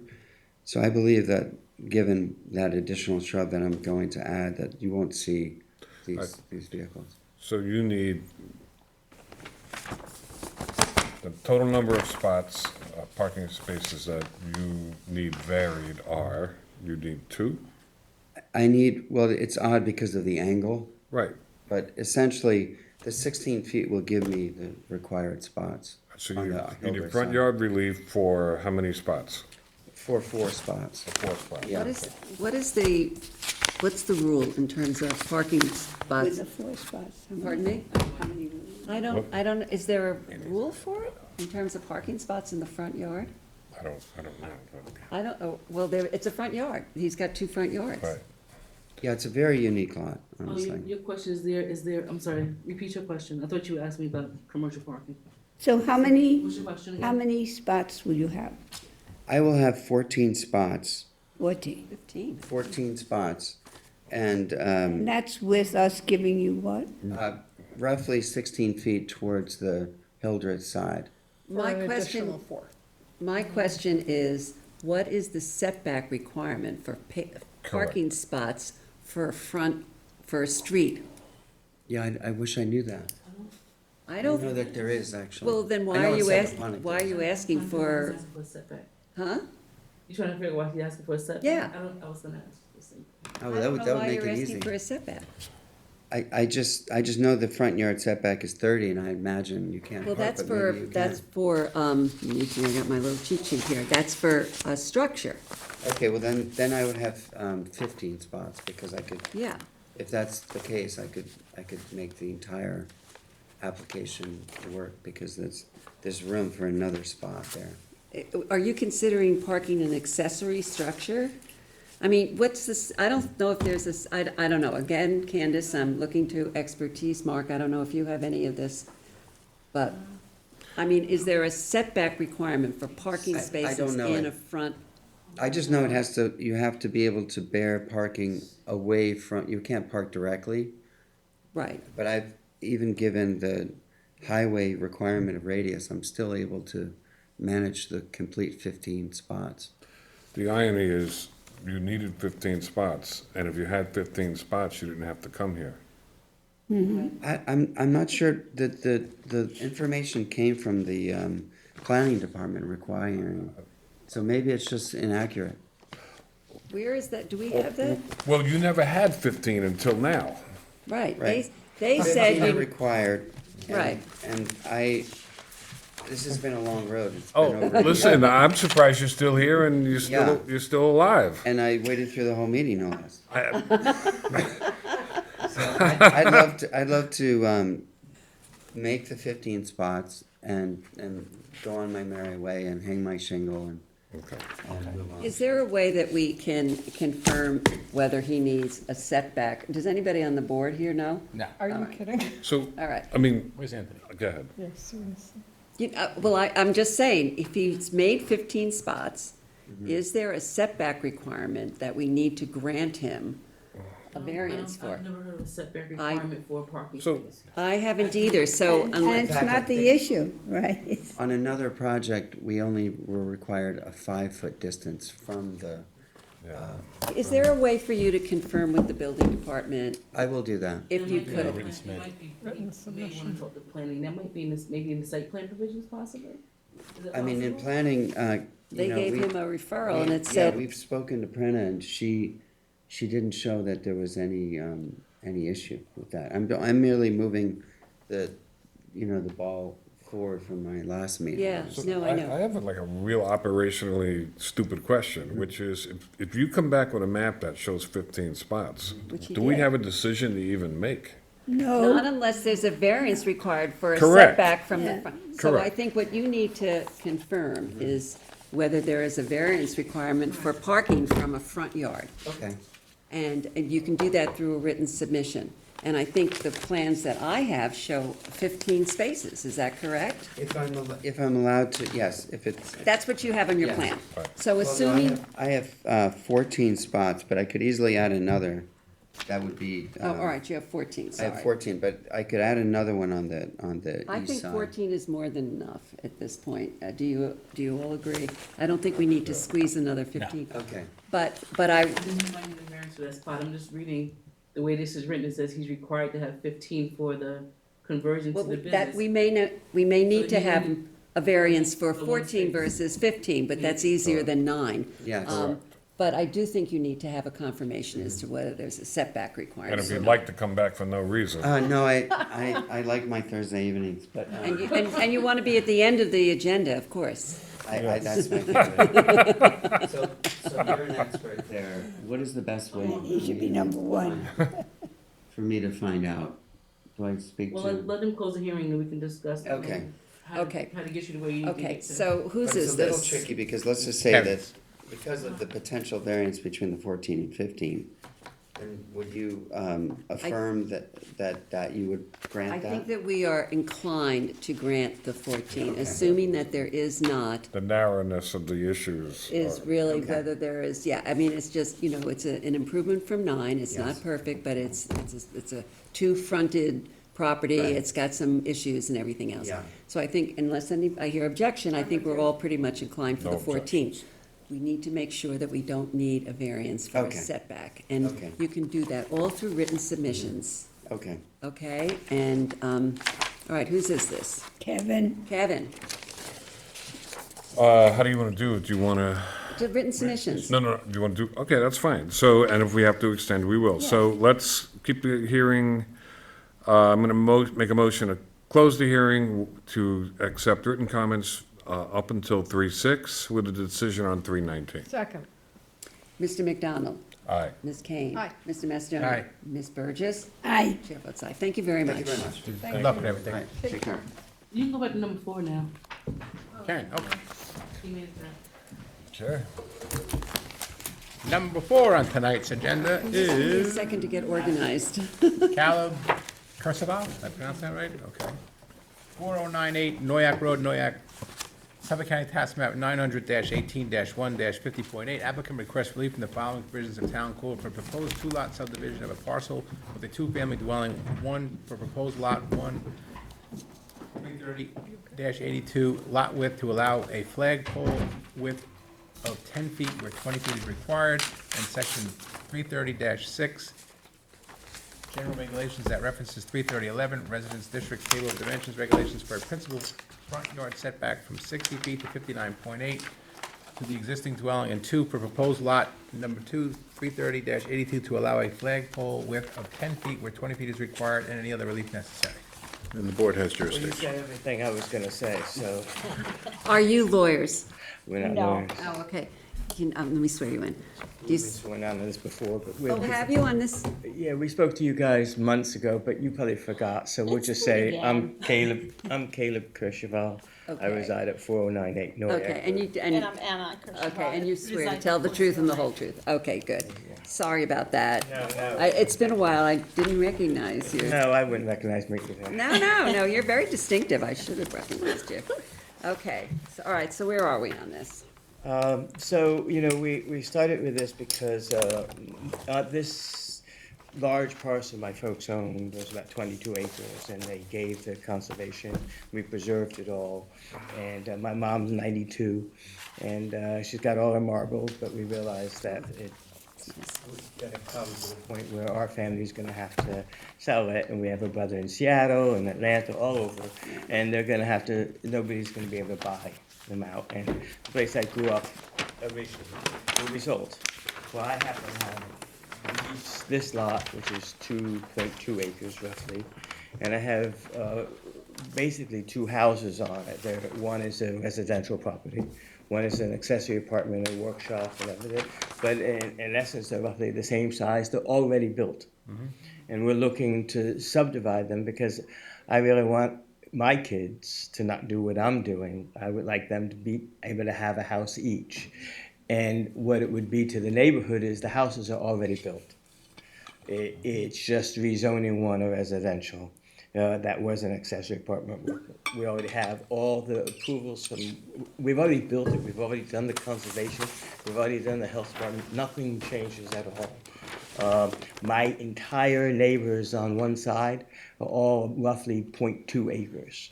So I'm still gonna be an acre to their 0.2. And that's basically the gist of it. So feel free to ask away. Julie, I think this is yours. It is, although I have to be honest, it's been a while and I don't remember it from last time. Yeah. But I lost my piece of paper. So, two-lot subdivision, with flagpole. Have you been to planning on this? Is this? Everybody suggested I come and get the relief of the road, the driveway. Okay, before you go to planning. Before I Okay. get that settled, this front yard is, I need 60 feet, I have 59.8. It's pretty, or something like that, give or take. So you haven't been before the planning board yet? No, they've suggested I do this first, get this approval, and then I'll take it to Yeah, planning. sometimes we go the opposite direction. We wait to hear from planning before we give you Yeah. approval. Because sometimes they may identify another small thing that you needed varied, Yeah. and then you gotta come back. Well, I wonder, for sake of efficiency and economy, whether we can discuss the issues and then sort of hold open pending? Is that Yeah, well, we'd have to hold it open. This is the plan, they haven't gone to planning yet. They want to subdivide into two parcels. And they were told to come to us first to get their frontage or what they're asking. And so sometimes they go to planning first and then they come to us, and sometimes the other way around. So what's your suggestion on Caleb, this? did you do, I know you talked to me about it a little bit, but did you even do a pre-submission conference with No. planning? Or are you required to do a pre-submission conference? I didn't, I was advised to get this out of the way. Who told you that? I'm not really sure. It's been a long process, so I'm not really sure along the way. Okay, it's not that important. I was just wondering, I think that maybe what we could do is give a sense. I have to do a referral, I have to redo a referral to planning. Right. And I'll leave this up to the board, I have to do a referral to planning anyway. And, if you do wanna close it, you can leave it open for written submissions, put in that referral response and see what We it says, can because if reopen they don't if we have have an to. issue, you can move forward. If they have an issue, you reopen it and have them come back. I would be inclined to do that. I don't have a concern with the substance of the issue presented. Right. And so, I just. So say it again. What would we do? We would, What I was saying is if you're okay with it, if you're comfortable with it, I have to do the referral to planning. Planning board's gonna give us a response. I would say if you decide you wanna close it, leave it open for your written comment period, I get that response from planning. Planning has nothing to say, they're okay with it, he's good to go. If we get a referral, a response that says, well, he has to do a pre-submission, he has to do, and you can then reopen and have him come back if you feel all necessary. right, so we would basically close the public hearing and wait to, or we would adjourn it or close it. 3-6 for written. You can do 3-6 with the written, written submissions, 3-6, decision 3-19. And is that somehow contingent on nothing happening at planning that we have to function on? No, well, we have to hear from planning before we vote on it. Yeah, So, in other you vote words, on it, we you're can- gonna have a response from planning, but I'm saying that.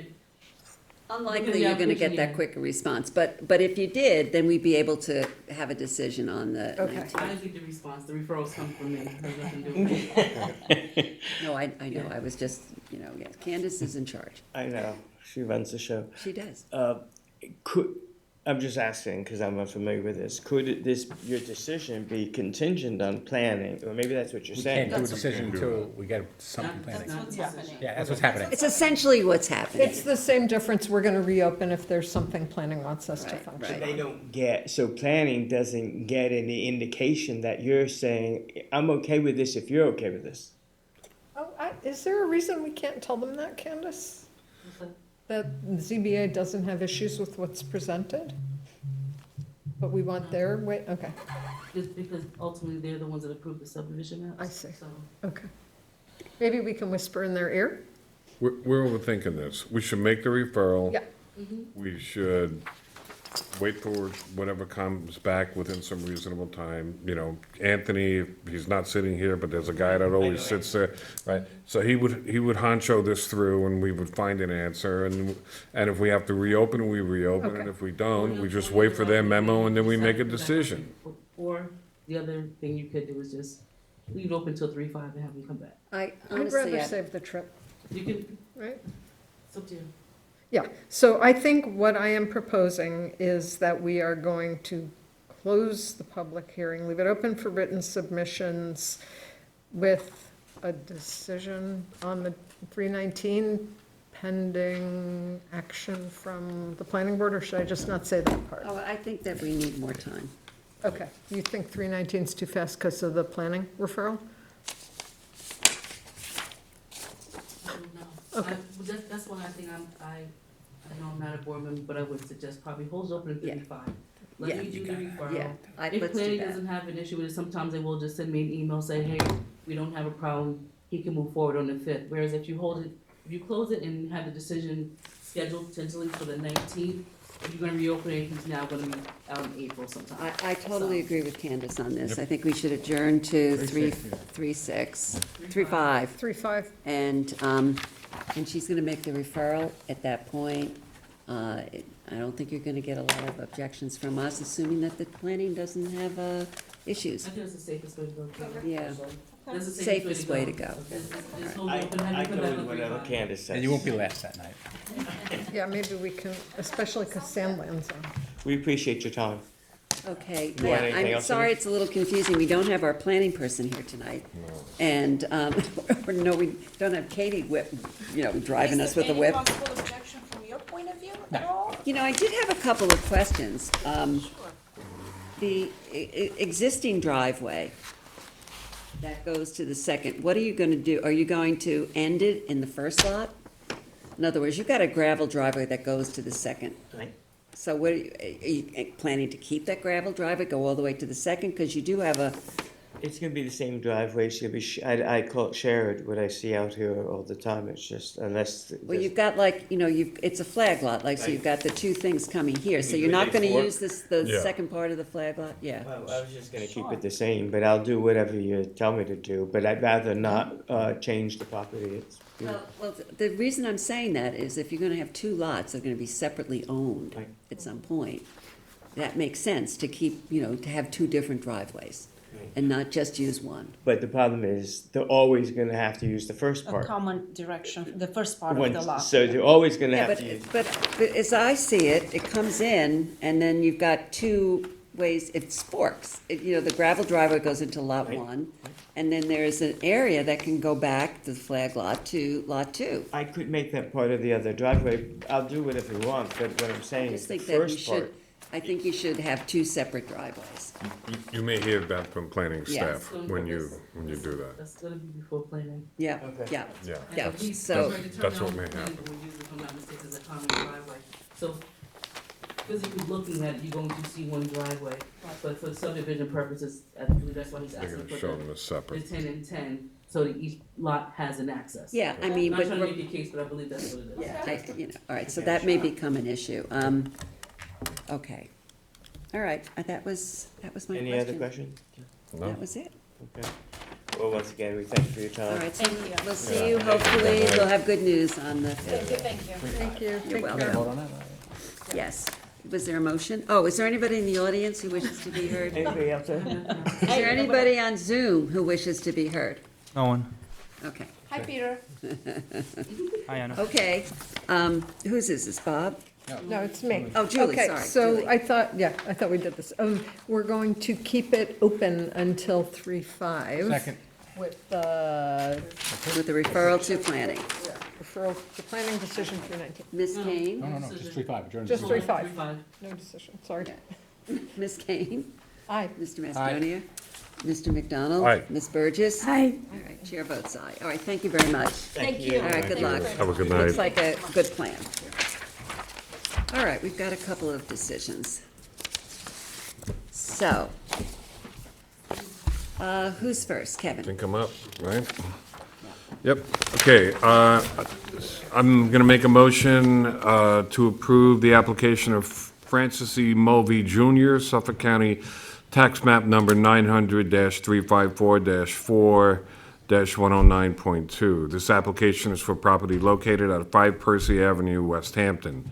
Applicant seeks variances to construct a new dwelling on a non-conforming lot. With the withdrawal of the request for variances for a proposed pool house as modified, this application passes the passes the standards set forth in New York State Town Law and Town Code. Therefore, this board grants relief from Town Code Section 330-11, Residence Districts Table of Dimensional Regulations, for a principal front yard setback of 47.7 feet where 60 feet is required, and a principal rear yard setback of 67.5 where 70 feet is required for a proposed dwelling on a non-conforming lot as shown on the survey prepared by Floyd Carrington, licensed surveyor, printed January 28th, 2026, and the front elevation, height, and pyramid conformance drawings prepared by James J. Dierkowski, last dated January 29, 2026. Grant of the foregoing is subject to such other conditions and permits as applicants have already acquired or may otherwise have to acquire for final approval of the subject premises. Is there a second? Second. Mr. McDonald? Aye. Ms. Kane? Aye. Mr. Macedonia? Aye. Ms. Burgess? Aye. Chair votes aye. Okay, Helen, you're next. This application is for property located at 7 Percy Avenue in West Hampton. Applicant seeks variances to construct a new dwelling on a non-conforming lot. This application passes the standards set forth in New York State Town Law and the Town Code. Therefore, this board grants relief from Town Code Section 330-11, Residence District Table of Dimensional Regulations, for a principal front yard setback of 47.2 feet where 60 feet is required, and a principal rear yard setback of 68 feet where 70 feet is required for a proposed dwelling on a non-conforming lot, as shown on the survey prepared by Floyd Carrington, printed January 28, 2026, and the front elevation, height, and pyramid conformance drawings prepared by James J. Dierkowski, last dated January 29, 2026. Grant of the foregoing is subject to such other conditions and permits as applicants have already acquired or may otherwise have to acquire for final approval of the subject premises. Second. Ms. Burgess? Aye. Ms. Kane? Aye. Mr. Macedonia? Aye. Mr. McDonald? Aye. Chair votes aye. Okay, Julie? Yes. Keith and Juliet Giglio, Suffolk County Town Map 900-5-5-23. This application is for property located at 47 Chestnut Street, Noyak. Applicant seeks a modest pyramid encroachment for a proposed second story. This application passes the standards set forth in New York State Town Law and the Town Code.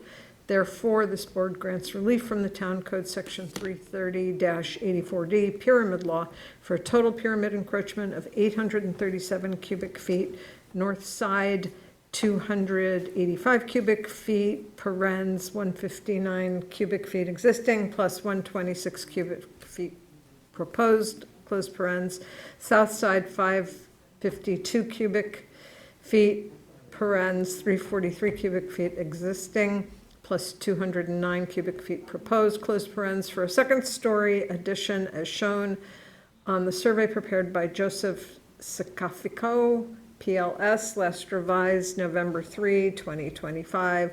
The plan sections prepared by David H. Sherwood, RA, last dated November 3, 2025, and the elevations prepared by David H. Sherwood, RA, last dated January 16, 2026.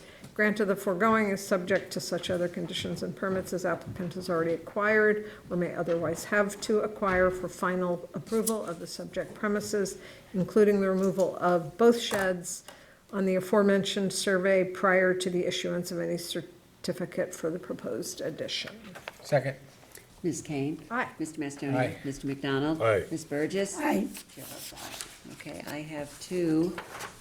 Watermill Building Supply Realty LLC, Suffolk County Tax Map 900-102-1-17.1. This application is for property located at 1110 Montauk Highway, Watermill. Applicant seeks relief for the maximum floor area for buildings in connection with a proposed two-lot subdivision. This project was classified as a Type 1 action pursuant to SECRA and the Town Code, and this board coordinated review and deferred to the Town Planning Board, who assumed lead agency. On November 20th, 2025, Planning Board found that the project will not result in any large or important impacts and adopted a negative declaration. These resolutions are maintained as part of the record. With the square footage of the buildings consistent with and slightly less than what previously existed, this board finds that the application passes the standards set forth in New York State Town Law and Town Code.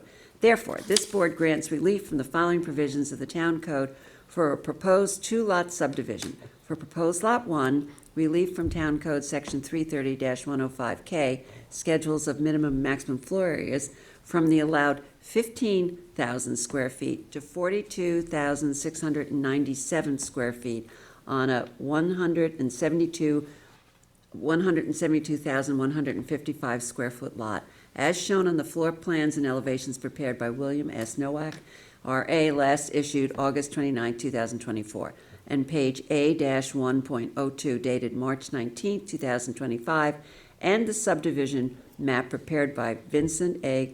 Guialdo of the Raynar Group, last updated March 19, 2025. Grant of the foregoing is subject to the conditions of such other permits as applicant has already acquired or may otherwise have to acquire for final approval of project premises. Second. Mr. Mastonia? Aye. Ms. Kane? Aye. Mr. McDonald? Aye. Ms. Burgess? Aye. Chair votes aye. I have one more. Bart Carafella, Suffolk County Tax Map 900-366-1-10. This application is for property located at 17 Dock Road, Remsenburg. Applicant requests variances to convert a pre-existing dwelling into an accessory apartment and construct a new single-family dwelling with attached garage. In response to concerns from the board, this applicant reduced the size of the garage to a two-car garage, which increased the front yard setback. As modified, this application passes the standards set forth in New York State Town Law and Town Code. Therefore, this board grants relief from the following provisions of the Town Code: to convert an existing one-family dwelling into an accessory building with accessory apartment and to construct a new one-family dwelling. 1. For the new dwelling, Town Code Section 330-6 General Regulations that references Section 330-11 Resident District Table of Dimensional Regulations for a principal front yard setback of 46.5 feet where 80 feet is required. 2. For the conversion of the existing dwelling into an accessory building, 1. Town Code Section 330-11 for an accessory distance from the front yard setback of 18.9 feet where 90 feet is required. And 2. Town Code Section 330-76D, placement of accessory building structures and uses in all districts, and Town Code Section 330-83C yards, to allow the accessory building to be located in the required side yard for the principal building. And 3. For the proposed accessory apartment within the accessory building, relief from Town Code Section 330-11.2F Special Standards for a lot area of 37,509 square feet, where a minimum of 48,000 square feet is required, 80% of the 60,000 square feet, for a principal front yard setback of 46.5 feet where 56 feet is required, 70% of the required 80 feet, and an accessory distance from the front lot line setback of 18.9 feet where 63 feet is required, 70% of the required 90 feet. Second. And town codes, not yet, and town code section 330-11.2J1 to allow two driveways where only one access driveway is permitted, as shown on the survey prepared by Paul Borelski, land surveyor, last revised November 3rd, 2025, and the floor plans prepared by Nicholas Anthony Vero, R.A., last dated December 17, 2025. Grant of the foregoing relief is subject to conditions of such other permits as applicant has already acquired, may otherwise have to acquire for final approval of subject premises. Now you can. Second. Mr. Macedonia. Aye. Ms. Kane. Aye. Mr. McDonald. Aye. Ms. Burgess. Aye. Chair votes aye. Okay, John, you're Now- really gonna love this one, Bob. I know, I can't wait, debating all night to do this. Okay, we ready? Yeah, go. Okay, See this if you is can do it, U&A John. Riverhead Realty LLC, Suffolk County Tax Map 900-118-2-4. This application is for property located at 7 Peconic Avenue, Riverside. Applicant requests variances to legalize signs where the signs themselves exist, but the name of the businesses has changed. As modified, the board finds this application passes the standards set forth in New York State Town Law and Town Code.